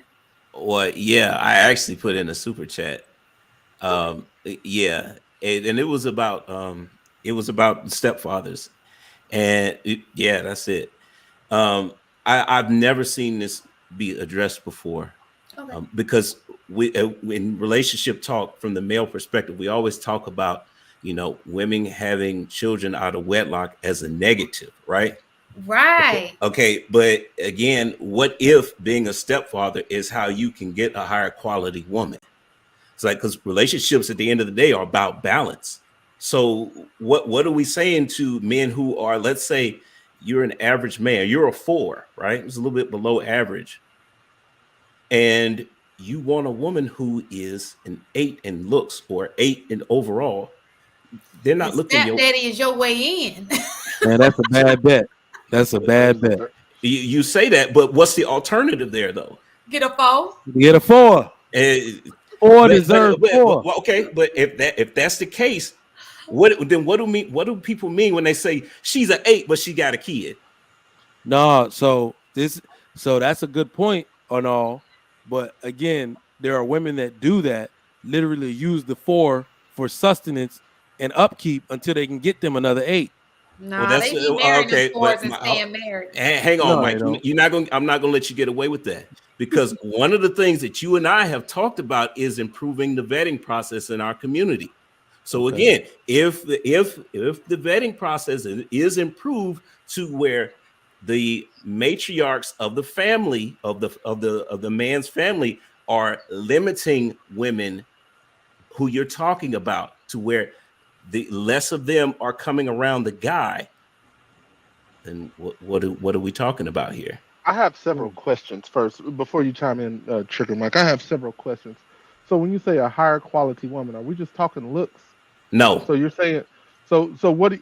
Define higher quality woman to me. Okay, so this is gonna take a minute, but I'm gonna try and clean up and make it as short as possible.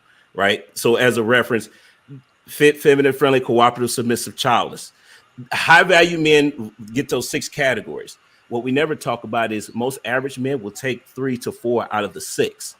So again, you pick your qualities. Okay, we already know she has a child. So depending on the man, what qualities he values the most, that might be something that the woman having a child, she still qualifies for. Because as a woman, you have 5 other categories. So good real evening, quick, guys. hold on, Ikene, hold on. I'm gonna answer that when you finish, okay? The AP. Okay. So what you're saying is this woman is unmarried, but she fits 4 out of the 5, and at one point she would have fit 5 out of 5. Or 6. Fit, feminine, or 5 out of 6, which means that why does she have a kid, and why would she not be married by the baby's father? Or are you suggesting that maybe the baby's father passed away? Like, I'm just curious how typically a woman that has those other qualities, typically those women are married or about to be married. So I'm trying to figure out. Not necessarily. You know what? I was just about to bring It's that never up. anybody. It's never anybody on the panel. That's why I said typically. Okay, but let's look at that for a second. You know, because what you're really trying to do is make a case that women cannot improve their sexual marketplace value after a certain point, which I don't believe is true. Especially after a kid.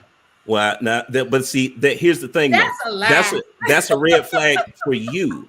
But remember, men value different things than women. This is also one of the reasons why. Let me ask you a question. AP, does your girlfriend have a kid? Nope. She doesn't want children? Nope. But how often is that? Do you see that? Do you see a woman your age who doesn't want children? She's a couple years younger than me. Of age, who doesn't want children? I don't know. They don't. Those are the ones that I would disqualify, because I've always said I couldn't be a stepdad. Right. Okay. I've maintained that. It's not in me. But again, that's for you. That's for you. So what about what about the other average men out here who are saying that me being a stepdad, you know what, I might be willing to deal with that if I can find a woman who's fit, feminine, cooperative, and submissive. Let me help you. Let me say something real quick, please. Sorry about that. I'm just some of the ladies here. I'm just meeting you guys for the first time. My name is Ekene. Hi. So let me put it this way. American men, as some of us are now, I've been in America for 20 years, so I'm an American man. We are out of order because I was out of order. But I knew the culture. That is why I had to take myself back. A man should not accept his stepchild under any circumstance. This is how the ancestors have always made it up until today, before we started becoming what we are for the last 15 years. There is nothing wrong marrying a woman that have kids, but she can't bring the kids to your house. The way it's always been throughout history is that she will leave the kids with her parents, the kid or the kids with her parents, and then become your wife and start a whole new family with you. That doesn't mean she's going to abandon her kids, but her kids has to be raised by her parents. My grandmother, the same thing happened to her. She had a child for her first husband. They divorced.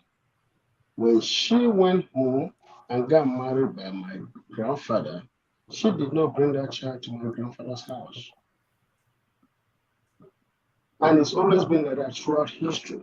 But the United States began to change that culturally in the last 50, 60 years. Women are not supposed to bring their kids to their next marriage. The same way we have accepted baby mama culture is the same way we have accepted um, stepfather. Stepfather is honorable, but you can raise your wife's children by them staying with their grandmother, grandfather. You see what I'm saying? Not coming to your house because there's always going to be tension. This is why we are educated but foolish than our ancestors. We are more educated than them based on Western culture, Western teaching, but we are foolish because we don't understand nature. They studied nature. We don't. We studied feelings. We are professional feelings. The reason why I say that is because it's always troublesome when you have another man's kids and your kids in the same house every day, every minute. Because you have to get how to discipline another man's kids and how to discipline your kids. If you discipline another man's kids and their dad sees that, he will react. In most cases, not all cases, in most cases. Akine, your phone sounds like a bootleg version of Lion King right now. You can't understand none of the words you say. That's okay. It's like but could you guys understand me earlier? We did. You heard that? I heard it, but I can't agree with it because you're suggesting a man to if he's going to marry a woman with kids, you can't bring your kids with you. Yeah, pick your mom away from them. That's not American culture, though. You're not going to get the whole country to change its culture like that. So yeah, you can keep it over there. It has never been American culture to accept. It's just a modern American culture. Okay, but you're not going to get millions of people to change their mind about the way they've been living their lives, though. Because the same way we have tolerated feminism, we have tolerated a lot. We have allowed a lot to happen in the last 50 years. It's the same way we've allowed stepfather in the last 50 years. Because before 1950, it wasn't like this. It wasn't. So let me. So it wasn't American culture. But that's the problem. As long as we're not going backward, we keep digging ourselves inside that hole. So let me add this because this is one of those things where when you hear it, especially being raised in America, it's like cringeworthy, like, don't bring your kids. What? But it's not that he's right. But look at the state in which most step parenting situations are in. We have a hard time proving him wrong. Most women now are saying that a man that they live with, that pays all the bills in the house, and as a stepfather can't discipline her kids. So that is something. So are those so when we talk about those people, are those husbands? Those usually are girlfriends talking about boyfriends. No, we're talking about whole husband situations. In which race of people? In all races of people. Wait. In the community where has a 30% marriage rate. Hold on. We talk about half of them. Hold on. Remember, this is all associated with the woman and the change in their assumed power dynamic. They believe that they can come into any situation and wield control over it. So they will come into a situation in which a man is redeeming them and a man is covering them, saying, don't discipline my kids. So that he's making a case that bringing your kids with you is going to be a significant, the way it's actually supposed to be done is if we were to allow that, you tell that new man, these are your kids now. Discipline them as you please. Do you hear any woman say that? No. They want to keep control in every situation. I agree that does happen, but I would argue that that's not in a marriage. That's people shacking up. Hey, That is Trigger not. Mike, I'm going to switch. I'm going to switch, okay? That, I don't agree that we're able to say that that's majority of the people who are in marriages, because it's so often we get them too confused, because there's so many people shacking up, so many people in relationships playing house, because our marriage rates are just not that high for that to be the situation. And I don't believe that everybody who's married is in a stepfather situation. I just don't. But I mean, I'm not saying that I'm not saying that. And I do know that that is an issue. But like I said, I think that that's an issue outside of marriage. That's in a relationship. Well, it all makes sense. But and I understood what you were saying. Thank you for sharing. And what country did you say that was? What's his name? Ikene. In what country did he say that was? So, I think he was talking about the world over, like, in the past. But I will say that the reason why I think that that's good information, at least to ponder on, is that I'm always wondering exactly when all of this behavior will hit a fever pitch, because feminism has destroyed other empires. So this whole thing with women acting out of order, men not behaving like men, this has happened before in history. And I've always wondered, how did we go back to traditional norms after feminism toppled an empire? It's simply because when you look at the situation that women create when they are more free, and then everybody needs a stepfather and there are no fathers in the home and all of this, you realize that there is calamity with anything you try to fix it with. So right now we are in the stepfather crisis, where women are literally leaving men because they think they can get another one, but don't understand that you literally hurt your children by trying to take them into another man's house. Right. So those things never work. The original is always better than the remix. Right. Or, you know what I'm trying to say. Yeah, but the thing is this, right? So that's what I'm trying to say in essence, because the thing is this: a lot of no, you said men, that you wanted to strip the mom out of the home and take her kids and put them somewhere else. Damn, what are you talking? That's not what I said. You didn't say to marry the woman. Did I miss something? You see, you bring in sentiment into the conversation. No, I'm but asking. that's okay. Listen, I understand. Is that not what you said, though? That is not what I said. So, no. So what happens to the kids if you marry a woman with kids? They stay with their grandparents. And so that would that not be the same thing as taking the woman? Stripping. It's not stripping the kids. Okay, if they're not in the same house with the mom, bro. Like, I understand. I understand your point. I really do, and I get it. It actually makes sense to me.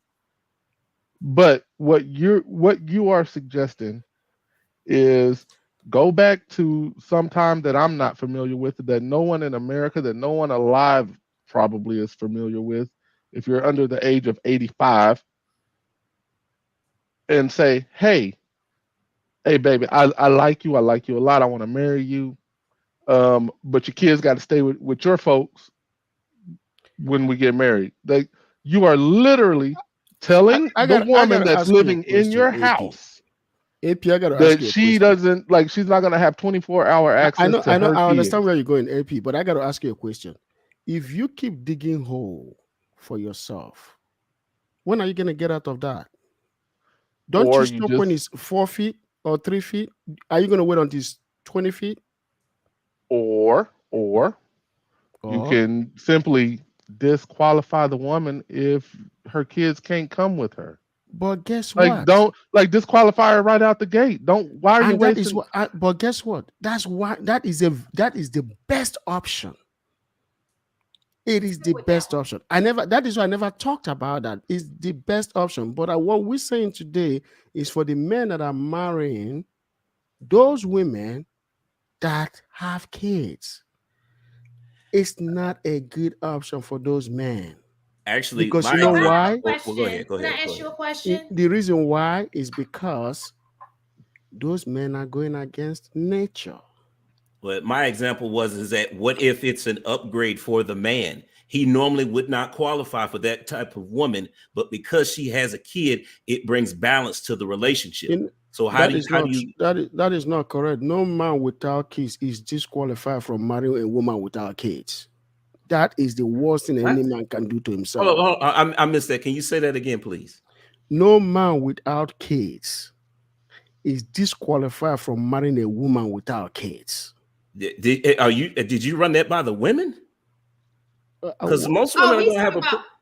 So he said, if the no. man What? Say it again. Did I run it by the woman? You were going to say something next after that. Yeah, because women have their standards for what they look for. So normally, a woman is only going to. She's not going to look. The example I use with the guy's a 4. Well, normally that woman wouldn't look at that guy because he's a 4. But because she has a kid, she's saying, you know what? Usually I don't. But because he is willing to accept my kid, I may, you know what? I may make an exception. Again, the relationships are about balance. Let me put it this way. It's still out of line when a woman thinks that a man that comes to her is not qualified to be her husband. It is a honor, a big honor for a man to extend his hand for marriage to a woman, because a woman only has 6 years to accept or reject men in her life. Forget about what has happened today. Some people can say, oh, when I turn 35, I can make. No, after 25, you can't make a choice, and if you out of the market. So how are all these women getting married after 30 then? Guess what? You know why they're marrying after 30?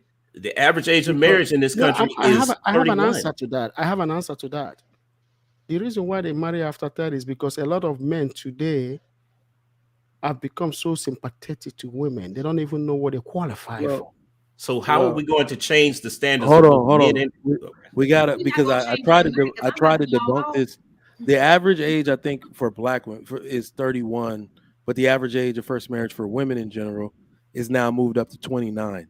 And men are not actually marrying women or looking to marry a woman at 29. They met her at 25. Dated, like, you see what I'm saying? Got engaged at 27 and then married her at 29. So he's still right. Black women as well. Black women is 31. I'll tell you guys one thing. My wife, right? I married her at 30. What's that? Where are you getting that, Mike? Can you drop it? I'm sorry, say again. I'll use myself as an example. I'll use myself so that I'll use myself. Average age of first marriage, race groups.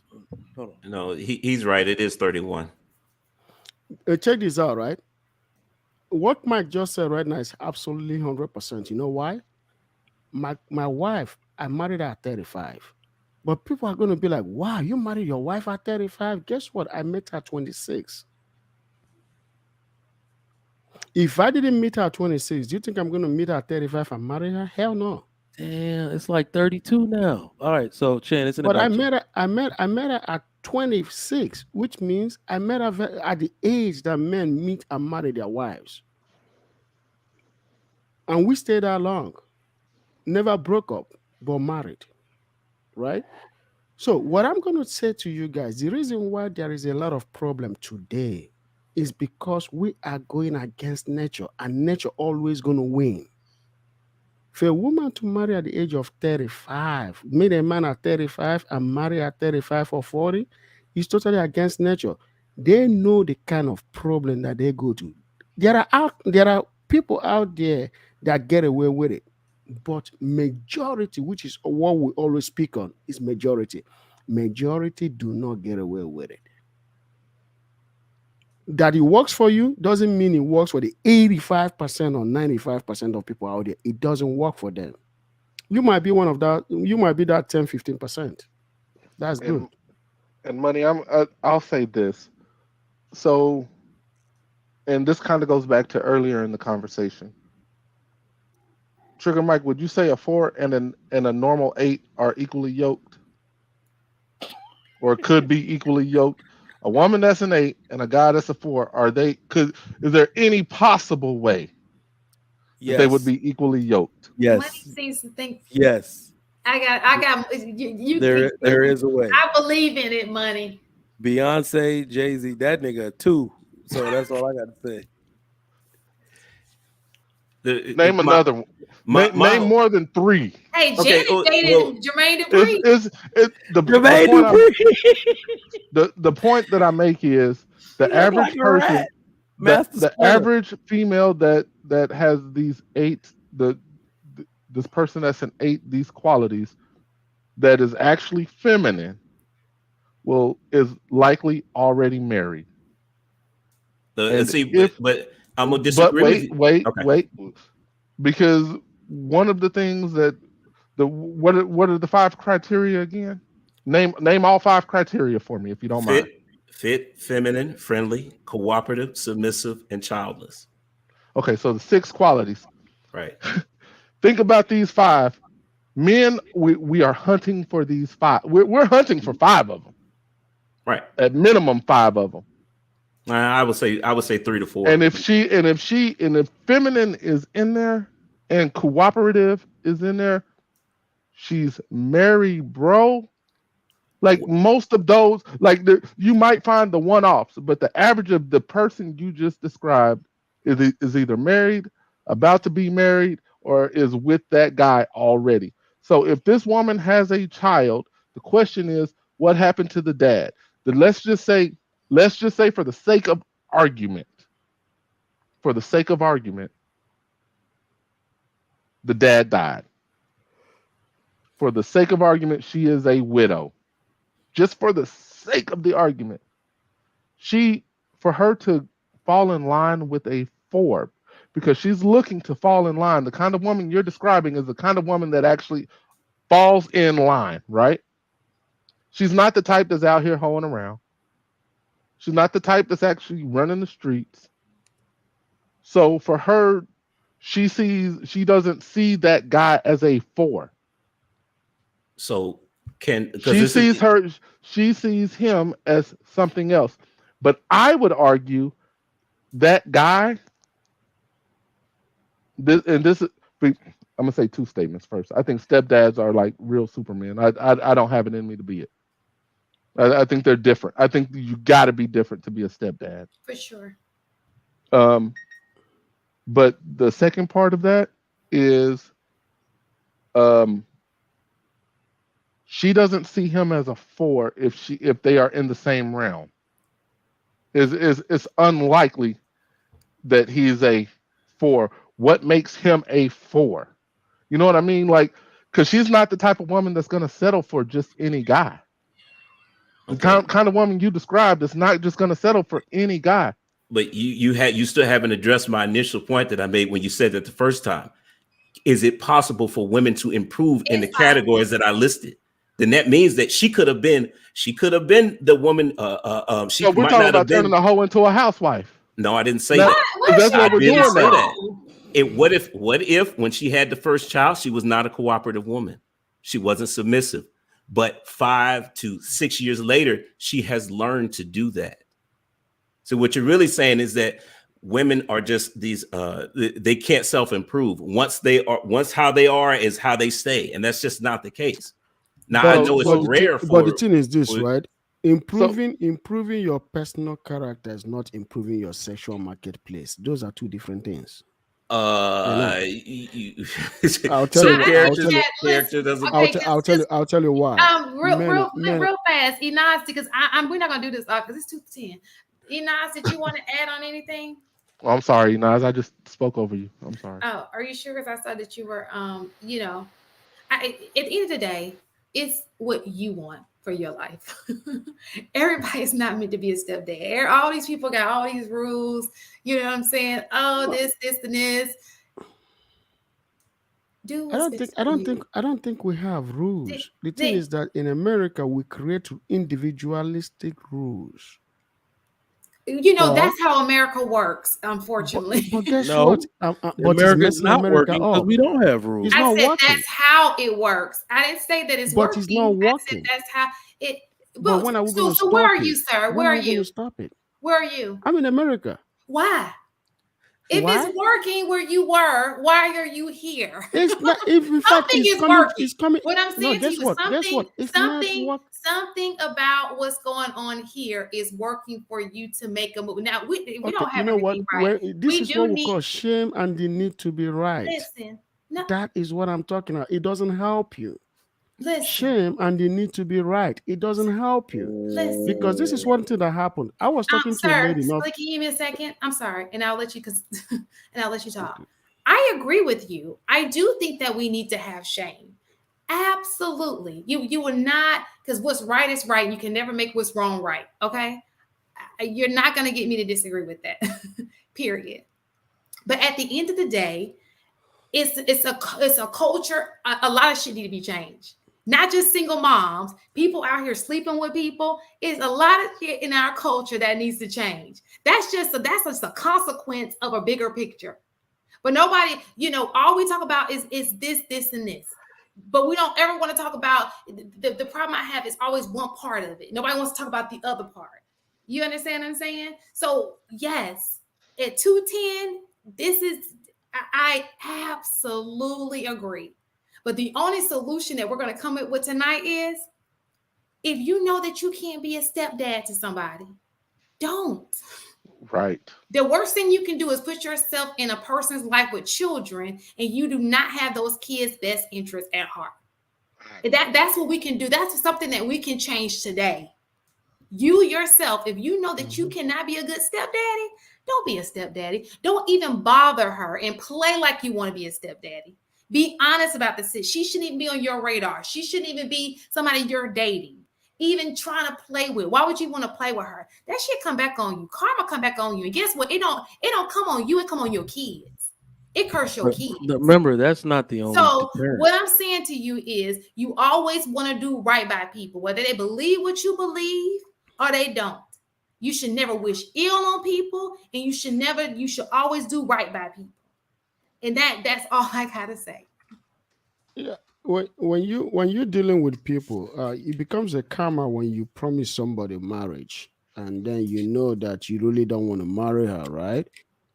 But if you tell her from the get-go, I'm not going to marry a woman with kids, that is not the scene. In that way. Yeah, let it go. And you shouldn't be talking to her. You're right about that. But the thing about life is this, right? Now we're talking about life. No. I'm heading somewhere. The thing about life is this: we always want to eat our cake and have it. You see what I'm saying? We always want to eat our cake and have it.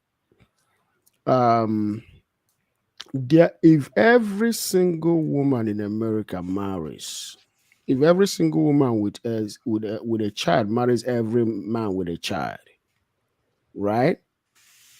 And every man without a child marries every woman without a child, we're still going to have millions of girls out there without kids. You see what I'm saying? But it bothers me how men without kids don't pursue women without kids, but they go for women with kids and then complain later on in life. But there are many women without kids out there that you passed, but then you went to the one with kids. That's true. Because she's easy to get. In most cases, you'd be surprised. In some cases, I would agree. Yeah. And then when they get into situation, then they start talking that, oh, this, that, she had kids. When I met her, she didn't accept me. She didn't respect me. But there are girls out there without kids, but you don't want to put the effort. Because guess what? When you don't have kids and you deal with women without kids, you got to meet certain standard that society places on that. You see what I'm saying? It's nature. Just put it this way. Women that are 10 marry very wealthy men in every society. Women that are 9 marry wealthy men in every society. If a woman that is 9 or 10 has a child, she's not qualified anymore to marry a wealthy man. Now she can marry upper middle class, right? She's still marrying somebody with money, but she's been downgraded in terms of sexual marketplace. Women that are 8 or 7 usually marry middle class, upper middle class men, right? Women that are 5 and 6 marry middle class. Then anything after that don't really have that much choice. It's always been like that in every society. So if you don't have a child, look for a woman without kids. There are millions of them in the US. In fact, the number of men without kids in America is almost half this number of women without kids. There are over 2 to 3 million women, more women without kids versus men without kids in the US. But you pass them up and go to the one with kids. It's called rewarding bad behavior. That's what it is, literally. Rewarding bad behavior. I will say that I agree. I personally don't think, I think that it's better off if you have kids and she has kids, then, I do think that men who don't have kids, and this is just my opinion, I do believe that men who don't have kids should be with women who do not have children. But that's just my opinion. I've always said that. That's what we see the majority of the time, though. So I must be missing something here, because statistically that's what happens. Blended families. They call it blended families. Yeah, what I'm saying is that men who don't have kids typically go for women who don't have kids. It's like this. There's no stepdaddy culture out there. The only point I was making before is that, okay, what about, like, ultimately, I'm very much pro marriage, and I think that a lot of times we rule out things, even though our numbers are in the toilet for the amount of marriages that we have. And a lot of times I think that we're ruling out options that we possibly should not be. If that is not your deal breaker, you can't listen. One thing don't listen to somebody else for your deal breaker in your house. Exactly. You the man in your house. Ain't nobody else the man in your house. So with that being said, he's just giving you his opinion on what has worked, he has seen work in the past. What you want to do for your household should be you doing it for and you own it. Whatever decision you stand by, you be a man about it and you stand by it. That's your decision, because you the nigga in the house, okay? You the man in the house, all right? So we gonna leave it. I'm starting to catch on to some mannerisms here. I'm sorry. So you can tell when you can tell when you can tell when Shantae is getting like she's about to fall over and just fall out. I'm trying not to snort on y'all. Well, what I will say is, go ahead, because I'm just about to like do the whole "we appreciate you" conversation, so we can actually close the show. Okay. Are you gonna take over, AP? I mean, this is a great conversation, and we can table it and bring it back another day when we have the time. We make it its own. We would love to have you guys, for us to have a real good conversation about it. Yeah. No, what I was going to say in conclusion is this, right? I understand that everybody, however a man wants to do it in your house. But remember, we live in a community, not just your house, right? So it's just like people will say, oh, that's my life. I want to live it however I want. But you bring in kids that are going to be threat to the society or menace to the society. I'm talking about single mothers, okay? Single mothers that don't know how to raise kids. So individualism is not something that we should be pursuing. Culture and societal input is very, very necessary in every human being's life. And I will tell you why. Like if you see in a cultural settings, right? Before we go out there and date or marry and start having kids, we always think this. Okay, the girl that I'm marrying to, what kind of kids is she going to give me? Are those kids going to act right? Are they going to be able to be raised perfect, good in the society? What is the contribution of the kids to the society, right? We think about those things before we marry. Why do we do that? Because we can either make or break our society. Nobody want to bring a child that is going to break a society. We always want to bring children that will be praised by the society. That's just my input. So you do understand that there are so that's individual. That will be an individual case because there are kids who do very well who unfortunately are, for whatever reason they're by a single mom. I mean, because if God forbid you could die tomorrow and your wife would now be a single mom, right? So there are different reasons for any type of situation. And some kids who have gone to do spectacular things, Obama was raised by a single mom. So we can't just knock them. It's a case by case situation. If you talk about like that, what we call baby kids back in the day, then I get that. But again, that everything is going to be a situational, he may meet a woman, the kids are outstanding, and that may be the person that he wants to be with. I just hate when we try to put what we believe on other people's lives, what works for them, because what we're doing is we're robbing them of their happiness, because this could be the love of their life. And here we are telling them they can't love that person. And here this person is like, well, that's the person who I feel like I should have been with. And now they have a void in their heart for the rest of you just can't do that. You can't put that. That's just me. Pressure on people today. Now, back in the day, you possibly could have, but now that people have that freedom, we have to allow people to make, do what it is best. Isn't that rewarding bad behavior? What's rewarding bad behavior? Compensating women with kids with men without kids. No, but we're not saying men without kids. Do you have a kid, Money? Yes, I have. I'm married with So two kids. so he's not a man without kids. No. We're not talking about so money. We're talking about general things. I'm not talking about money at all. Right. So I've already stated that I believe that if you are a man who does not have children, you should be dating a person who is just like you. You guys should build together. Ideally, you should be in a situation where so that's totally. So if that's what you're coming from, I absolutely agree. I absolutely agree with most of the things that you have said tonight. I do, but at the end of the day, I think that we have this thing where we have so much control of the other people's households that we neglect our own, because you can only control so much. If you're too busy looking over here, well, what's happening in your window?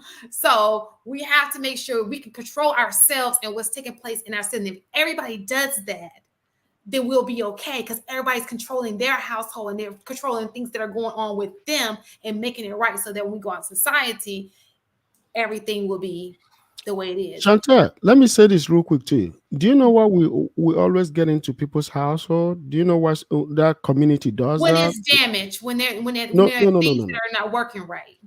No, there is a reason why people always get into other people's house. You know why? Because your son might marry my daughter. Right. Or my daughter. Well, if my son marries your daughter, then she's a blessed individual. I'm just saying, No, that's why community to be for good. sure, absolutely. And I think that's again you controlling your household, because your daughter is a part of your house, and that's why you as a parent should vet your child's boyfriend, right? Which also means his family. So hopefully, if you're involved and you're controlling your household, which includes your daughter, you're able to say if she brings a man home, you're able to vet him, you're able to vet his family, and see if that's something that you agree with and your families agree, and you guys come together, because now you guys are family and that is your village. So again, if we all concentrate on our household and what takes place in our household, and everybody does it the right way, then everything should work out the way it's supposed to. All right, so I know as we're about to end, I wanted to say this since you're here, Ikane, or is it Ikane or Ekane? You said what? Oh, his how he pronounces his name. Yes, we can't hear you. You're on mute. You got the second one right, Ekene. You got it right. Ekane. Okay. Ekene. And we would love to have you again, Ekane. We have absolutely. I loved what you said on SB's show the other day when you had the candid conversation back and forth with Ricky. I thought that was fantastic. And I just wanted to say that since I had you on the panel now, I wanted to say, about the community, spot on, sir. Spot on, sir. Money, Marriage, and Media. I believe this is the second time I've had the pleasure of being on a panel with you. Like I do want to continue this conversation because I have some pushback for you, and hopefully Shan decides to have another stepfather conversation. But happy Father's Day to both of you. And whatever you do, no matter how much they push you back, you put your backbone. Hey, you know what? Your chest out. You know what? They I have my own channel, so they can give me as much pushback as they want. I got a channel. I can make more video. I can make all the videos I want. I'm okay. That's what I'm talking about. Yes. Michelle, you want to wrap up? Yes. Thank you guys. I hate everybody had to leave, but thank you guys for sticking in there with us, standing there with us all night. We'll see you next week, 9 p.m. Eastern Standard Time. You guys, thank you so much for coming on the panel, and I appreciate everything that you guys had to contribute to the conversation. Night, night, you guys. I never did this. End broadcast.